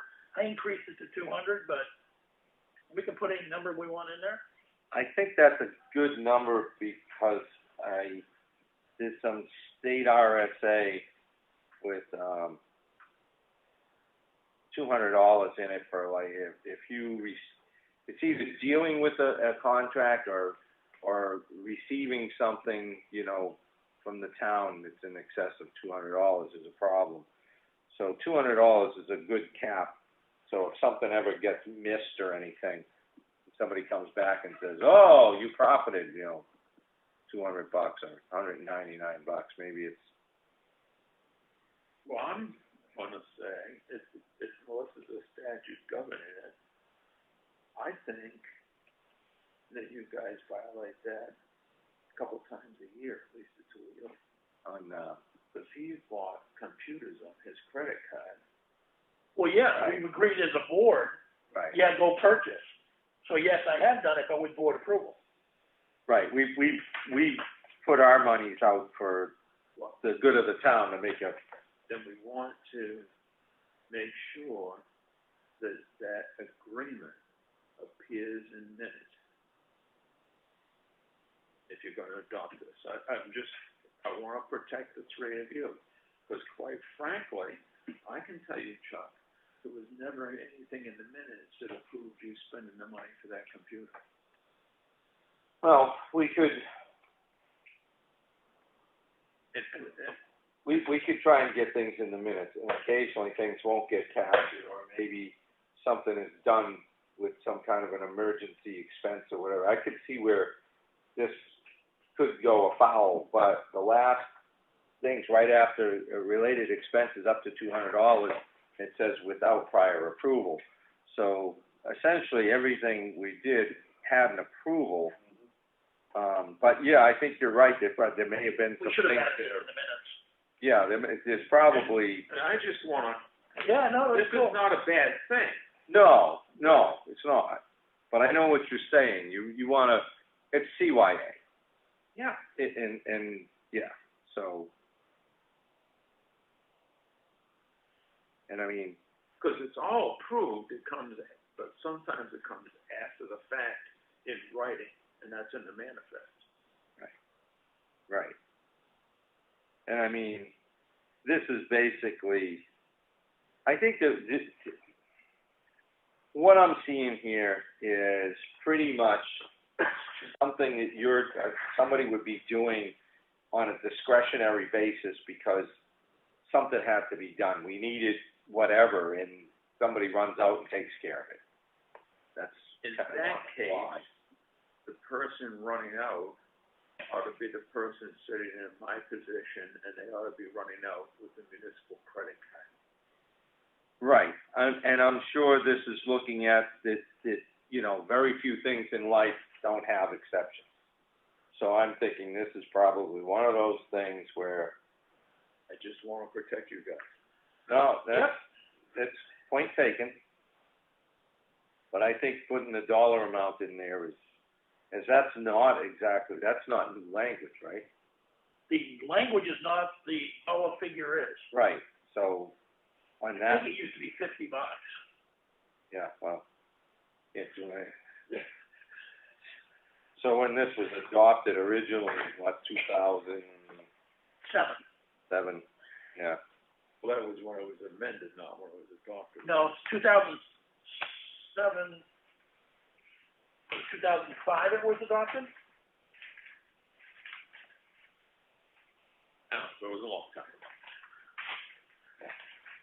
But we went to the credit card. 2007. We went to the credit card and did a credit card policy, financial policy, Right. just to eliminate that possibility of impropriety appearing. And again, we don't have access, board members, to that credit card that you would be holding. Town administrator isn't here every day or 7 days a week when a situation may arise. So to go out and spend $200 of my money, get a receipt, turn around and submit it because something came up, I don't think that's problematic, but it's nice to get approvals in the minutes, certainly when Chuck's laying out $10,000 for something there, you know. I'm not laying out 10 grand. Well, you laid out a pretty good chunk I of did, change, but it didn't wasn't 10 grand. you? Well, still, it was in the thousands, I think, right? It was. Yeah. Yeah, above 5, below 10. Yeah, so that's not laughable. I mean, that's a significant thing. But it wasn't on a whim that he decided that we needed, Well, I don't know, and a fancy it was document. also a reimbursement from the historic town hall project, so it was money that was coming in from EPS. Yeah, it was, Under our guidelines. I think we're fine here. Let's keep it. We're running out of time, for our next adventure. Part 8, family medical leave, that one just needs to be reviewed by attorney. Because that also is language that's changed from the last several years.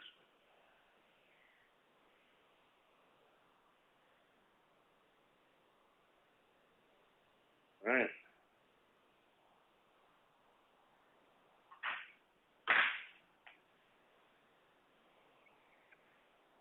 Question I had further down under employee benefits, just, if somebody's on a leave, Brian, does their health benefits automatically continue for a period of time before they cut them off, or is it just continue, period? Your health benefit, if you're on leave, I guess it's gonna depend upon the kind of leave. Because like you go back into family leave, and you can continue them as long as you pay the bill after a period of time. So the answer is sometimes. Okay, then we need to clarify this wording then. Where are you exactly? Page 28, employee benefits. Healthcare benefits will continue during this leave.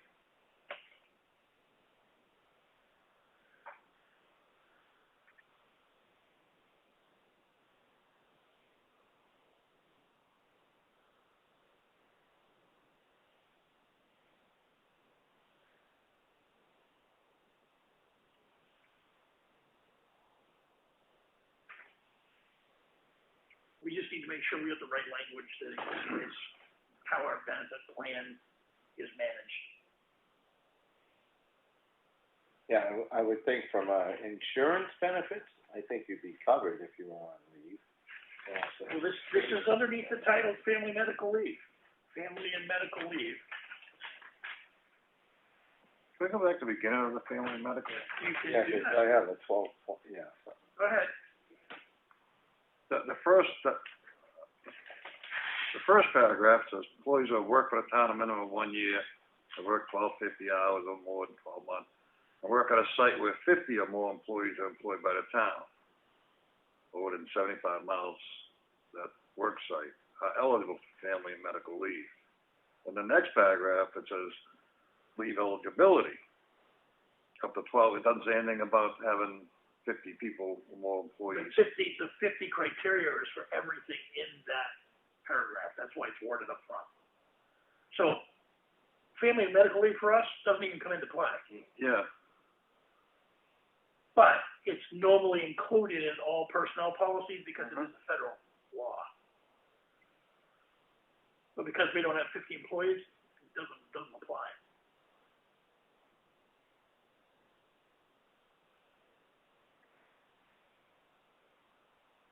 But this was the language at the time this was put in here. That was the language. I just don't know whether that language has been changed or not.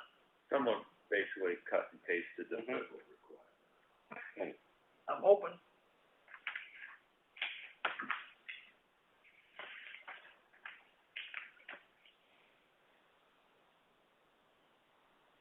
And based on the fact that it really is not going to be applicable to us, maybe my question on the employee benefits clarification really isn't a big deal.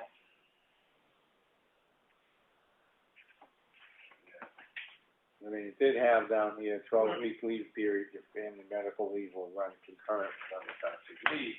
You will not accrue vacation or holiday benefits while on unpaid leave. That's under FMLA. That isn't necessarily what we're doing. Yeah, because it's under the same title. So this employee benefits is underneath the family medical leave title. So to my original question, now that I thought about it and we talked it, I just am deleting my red line there and my red line question under employee benefits. It probably won't affect this town in our lifetime, unless they change the law.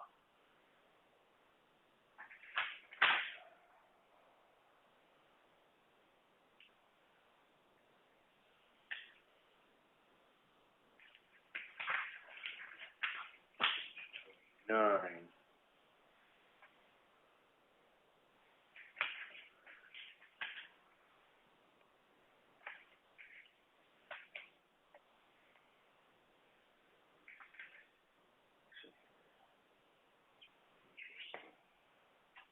Job restoration.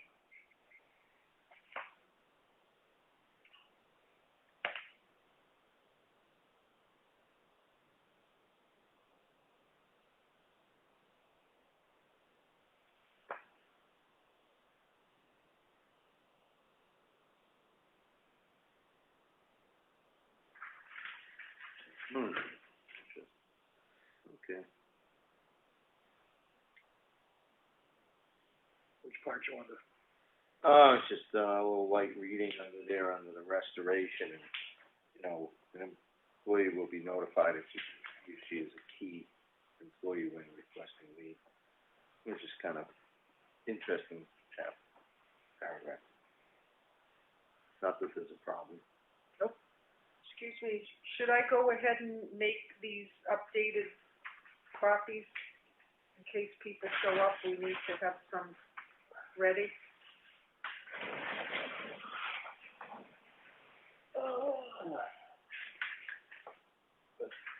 I'm good. You can make a couple, I guess. Yeah, it's a make 5. I don't think we're gonna have a lot of people out there. And if need be, we'll come in and make more. Well, I had the 10 made, so I'll just do the pages needed. Oh, okay. There you go. Shoot. Boy. Keep that same spacing, that works.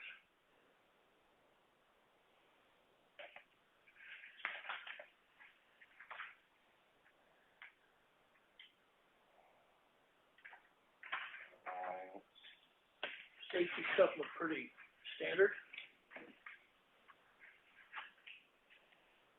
And we're done. Leaves us a lot of room to cover. Grace thinks the legal folks will have an issue with the current wording of the at-will employment. They'll want to modify that. Oh, okay. Didn't see anything else. Based on case law. Where are you, Chuck? The Part 9, termination of employment, first item, at will. Grace, because of the amount of case law that's come out on that, she thinks our legal will probably want to modify that paragraph.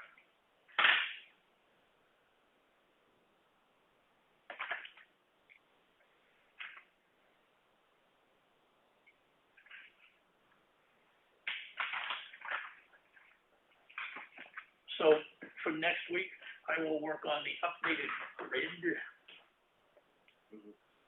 And we can review that. I'll send it out ahead of time so you can see it, and we'll talk about it at the meeting. All right.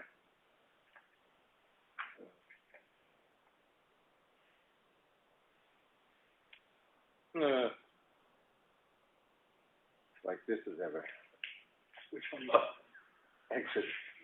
Yeah, I was gonna ask about that. You know, it said shall. I thought I almost put may, but yeah, shall should probably be what's there. I conducted some of those once I become a selectman with people that have left 3 years earlier and on forward, trying to figure out what we're dealing with, but, yeah, okay.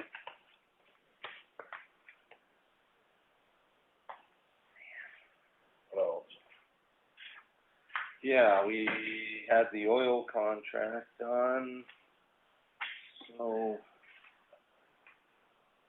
I don't know that there's a else on here for today. I think from a warrant standpoint, if I was reading some of the stuff right on the dog policy, do we need to have that as a warrant article to upgrade that language from 1980? Literally, that current policy shouldn't even exist because it's like not written terribly well and really doesn't apply anymore in this day and age.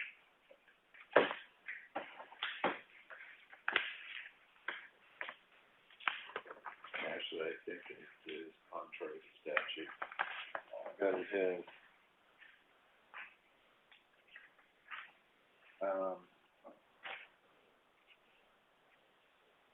Says it was adopted pursuant to vote of town meeting. I don't know it doesn't have the RSA. let's see, reference to RSA 46631, and that's muzzling and restraining dogs, that's the statute. Yeah, but it doesn't mean it,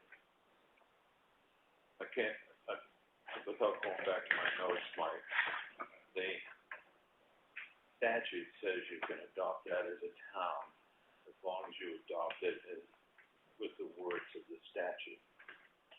The town did not, they modified it and adopted it differently than what was required by law. So in essence, it really isn't legal, but the problem exists. If you can get a term and not legal, then it probably never existed. But it does say, the statute does say it shall remain in, if adopted under the statute, shall remain in effect until it's voted out by the town meeting. So the argument is, was that legally adopted? If the answer is no, it doesn't exist. If the answer is yes, then it has to be voted out by the town meeting. I get a legal opinion on that, because if you adopt something to town meeting, after 5 years and you find out it wasn't, it still stands. It wasn't appropriate. It still stands, I believe. So this might be legal as far as the town forcing it, but I think the language and everything, like you said, it probably needs an upgrade. So it comes down to, does this have to be, for me, the question comes into, how does it get adopted? Does it have to be adopted through town meeting, or does it get adopted through a public hearing? Just because this went to the town meeting. Particular statute that they use to develop that requires a vote of the town meeting. And that's what I was looking for. Because where does it say that, though? Because Yeah, I thought I read that somewhere too. You get the statute, Chuck? Yeah, but I can't see I remember the line, reading what you said as far as adoption by the town, but I cannot find it in the. Because I have to go back in all my notes. Roman 1 has been repealed, so I don't know what that was. And it doesn't, I'm looking through to see if I can see which, the adoption. This one does not address adoption. Correct. And that's what they did, was any other complaints? Because I had Deanna look it up in the town records, and it was adopted by a vote of the town meeting, without going back to my notes. Yeah, March 11, 1980. Okay. But it doesn't, and this is again to the point that Bill made, where's your authority to, Correct. So literally, if we've got to do a town, we'll just put something on the front of the RSA and use the words of the RSA. Because that is very complete.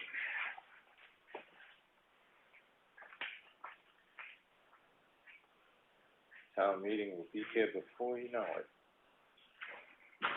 It won't be for me. Watch it. Watch it. Bottle it up, will ya? Well, you're still gonna come anyway, right? Just, He wouldn't miss it. Try it. not gonna miss it.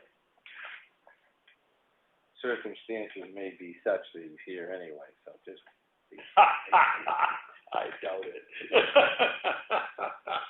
Never know.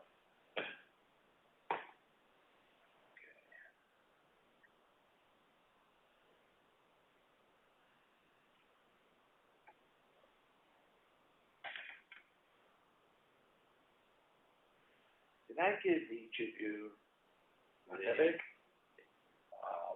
information on I-9s and W-4s? No, I didn't get anything officially that I recall. Did you get it unofficially? Yeah, I know, no. I haven't had.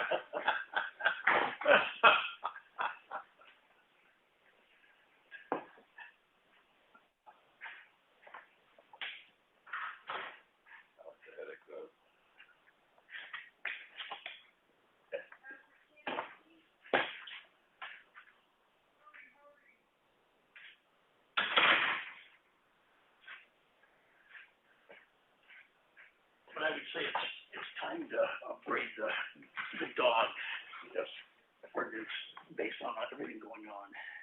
You read some of the other towns around, what theirs are, ours. Nope, yeah, ours is definitely lacking.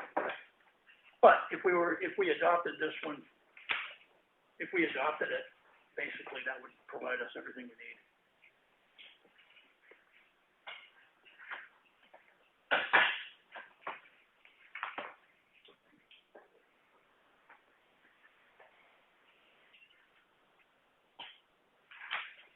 Are we still active? Yes, we are. We is. Mr. Burke is bringing us something in. Other than that, we're ready to wrap this up. It's almost time to get ready for our next Show. Yeah, there you go.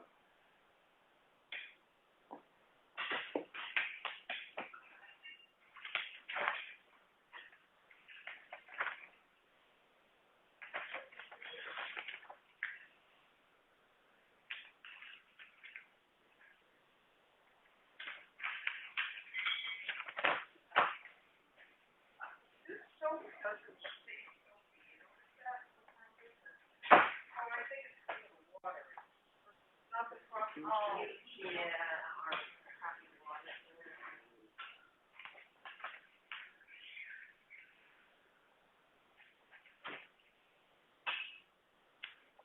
Nobody noticed it but me.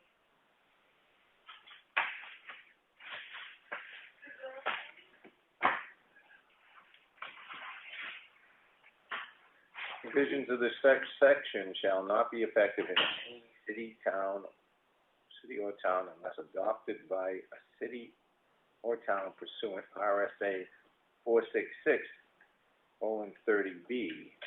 I'm in 30A. Let me get to 30B. Referendum.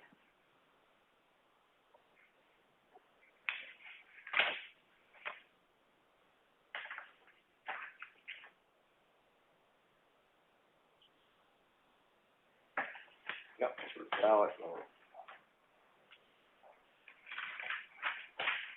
I'm just saying, keep it clean. It's going in. Well, the amendment process is now been adopted, so.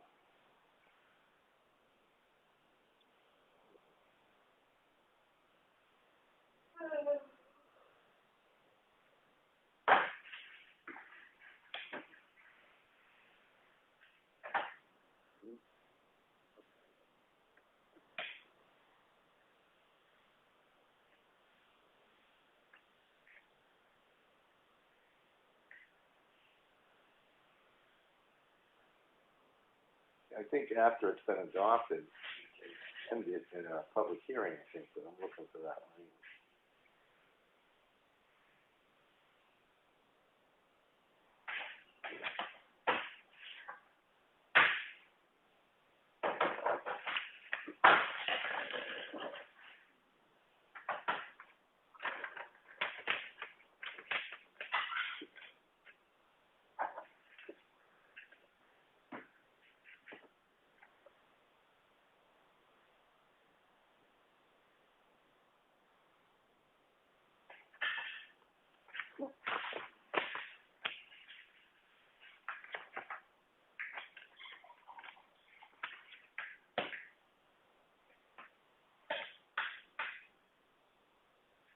Do we keep this meeting alive for public hearing? No, I don't think. Hey, Janet. What can I do for you?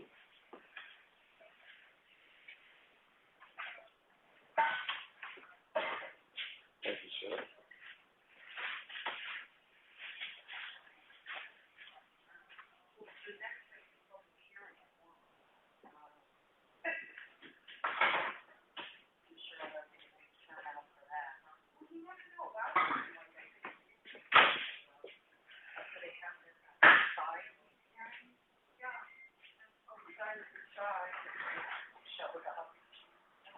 Those are the federal requirements on I-9s and W-4s.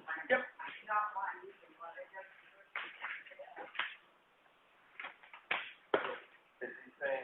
nothing was put there.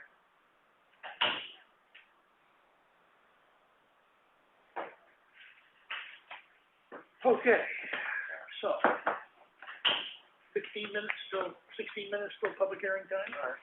And it's outside, right? It is outside.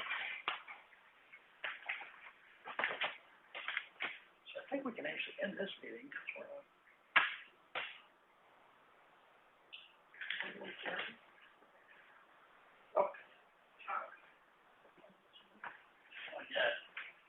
Appreciate it, thanks. All righty. So we all set for today? Yeah, Brian has just given us, It's requirements of I-9s and W-4. so this is light reading for that special time of the day. That's why we're gonna I refer sit in to it. isolation. Okay, We're gonna refer to it, but we're not going to quote. okay. All right, yeah, I guess we can wrap this up. We'll have about 15 minutes before we have a public hearing. Take a motion to adjourn. Second. All right, Cahalan. All right.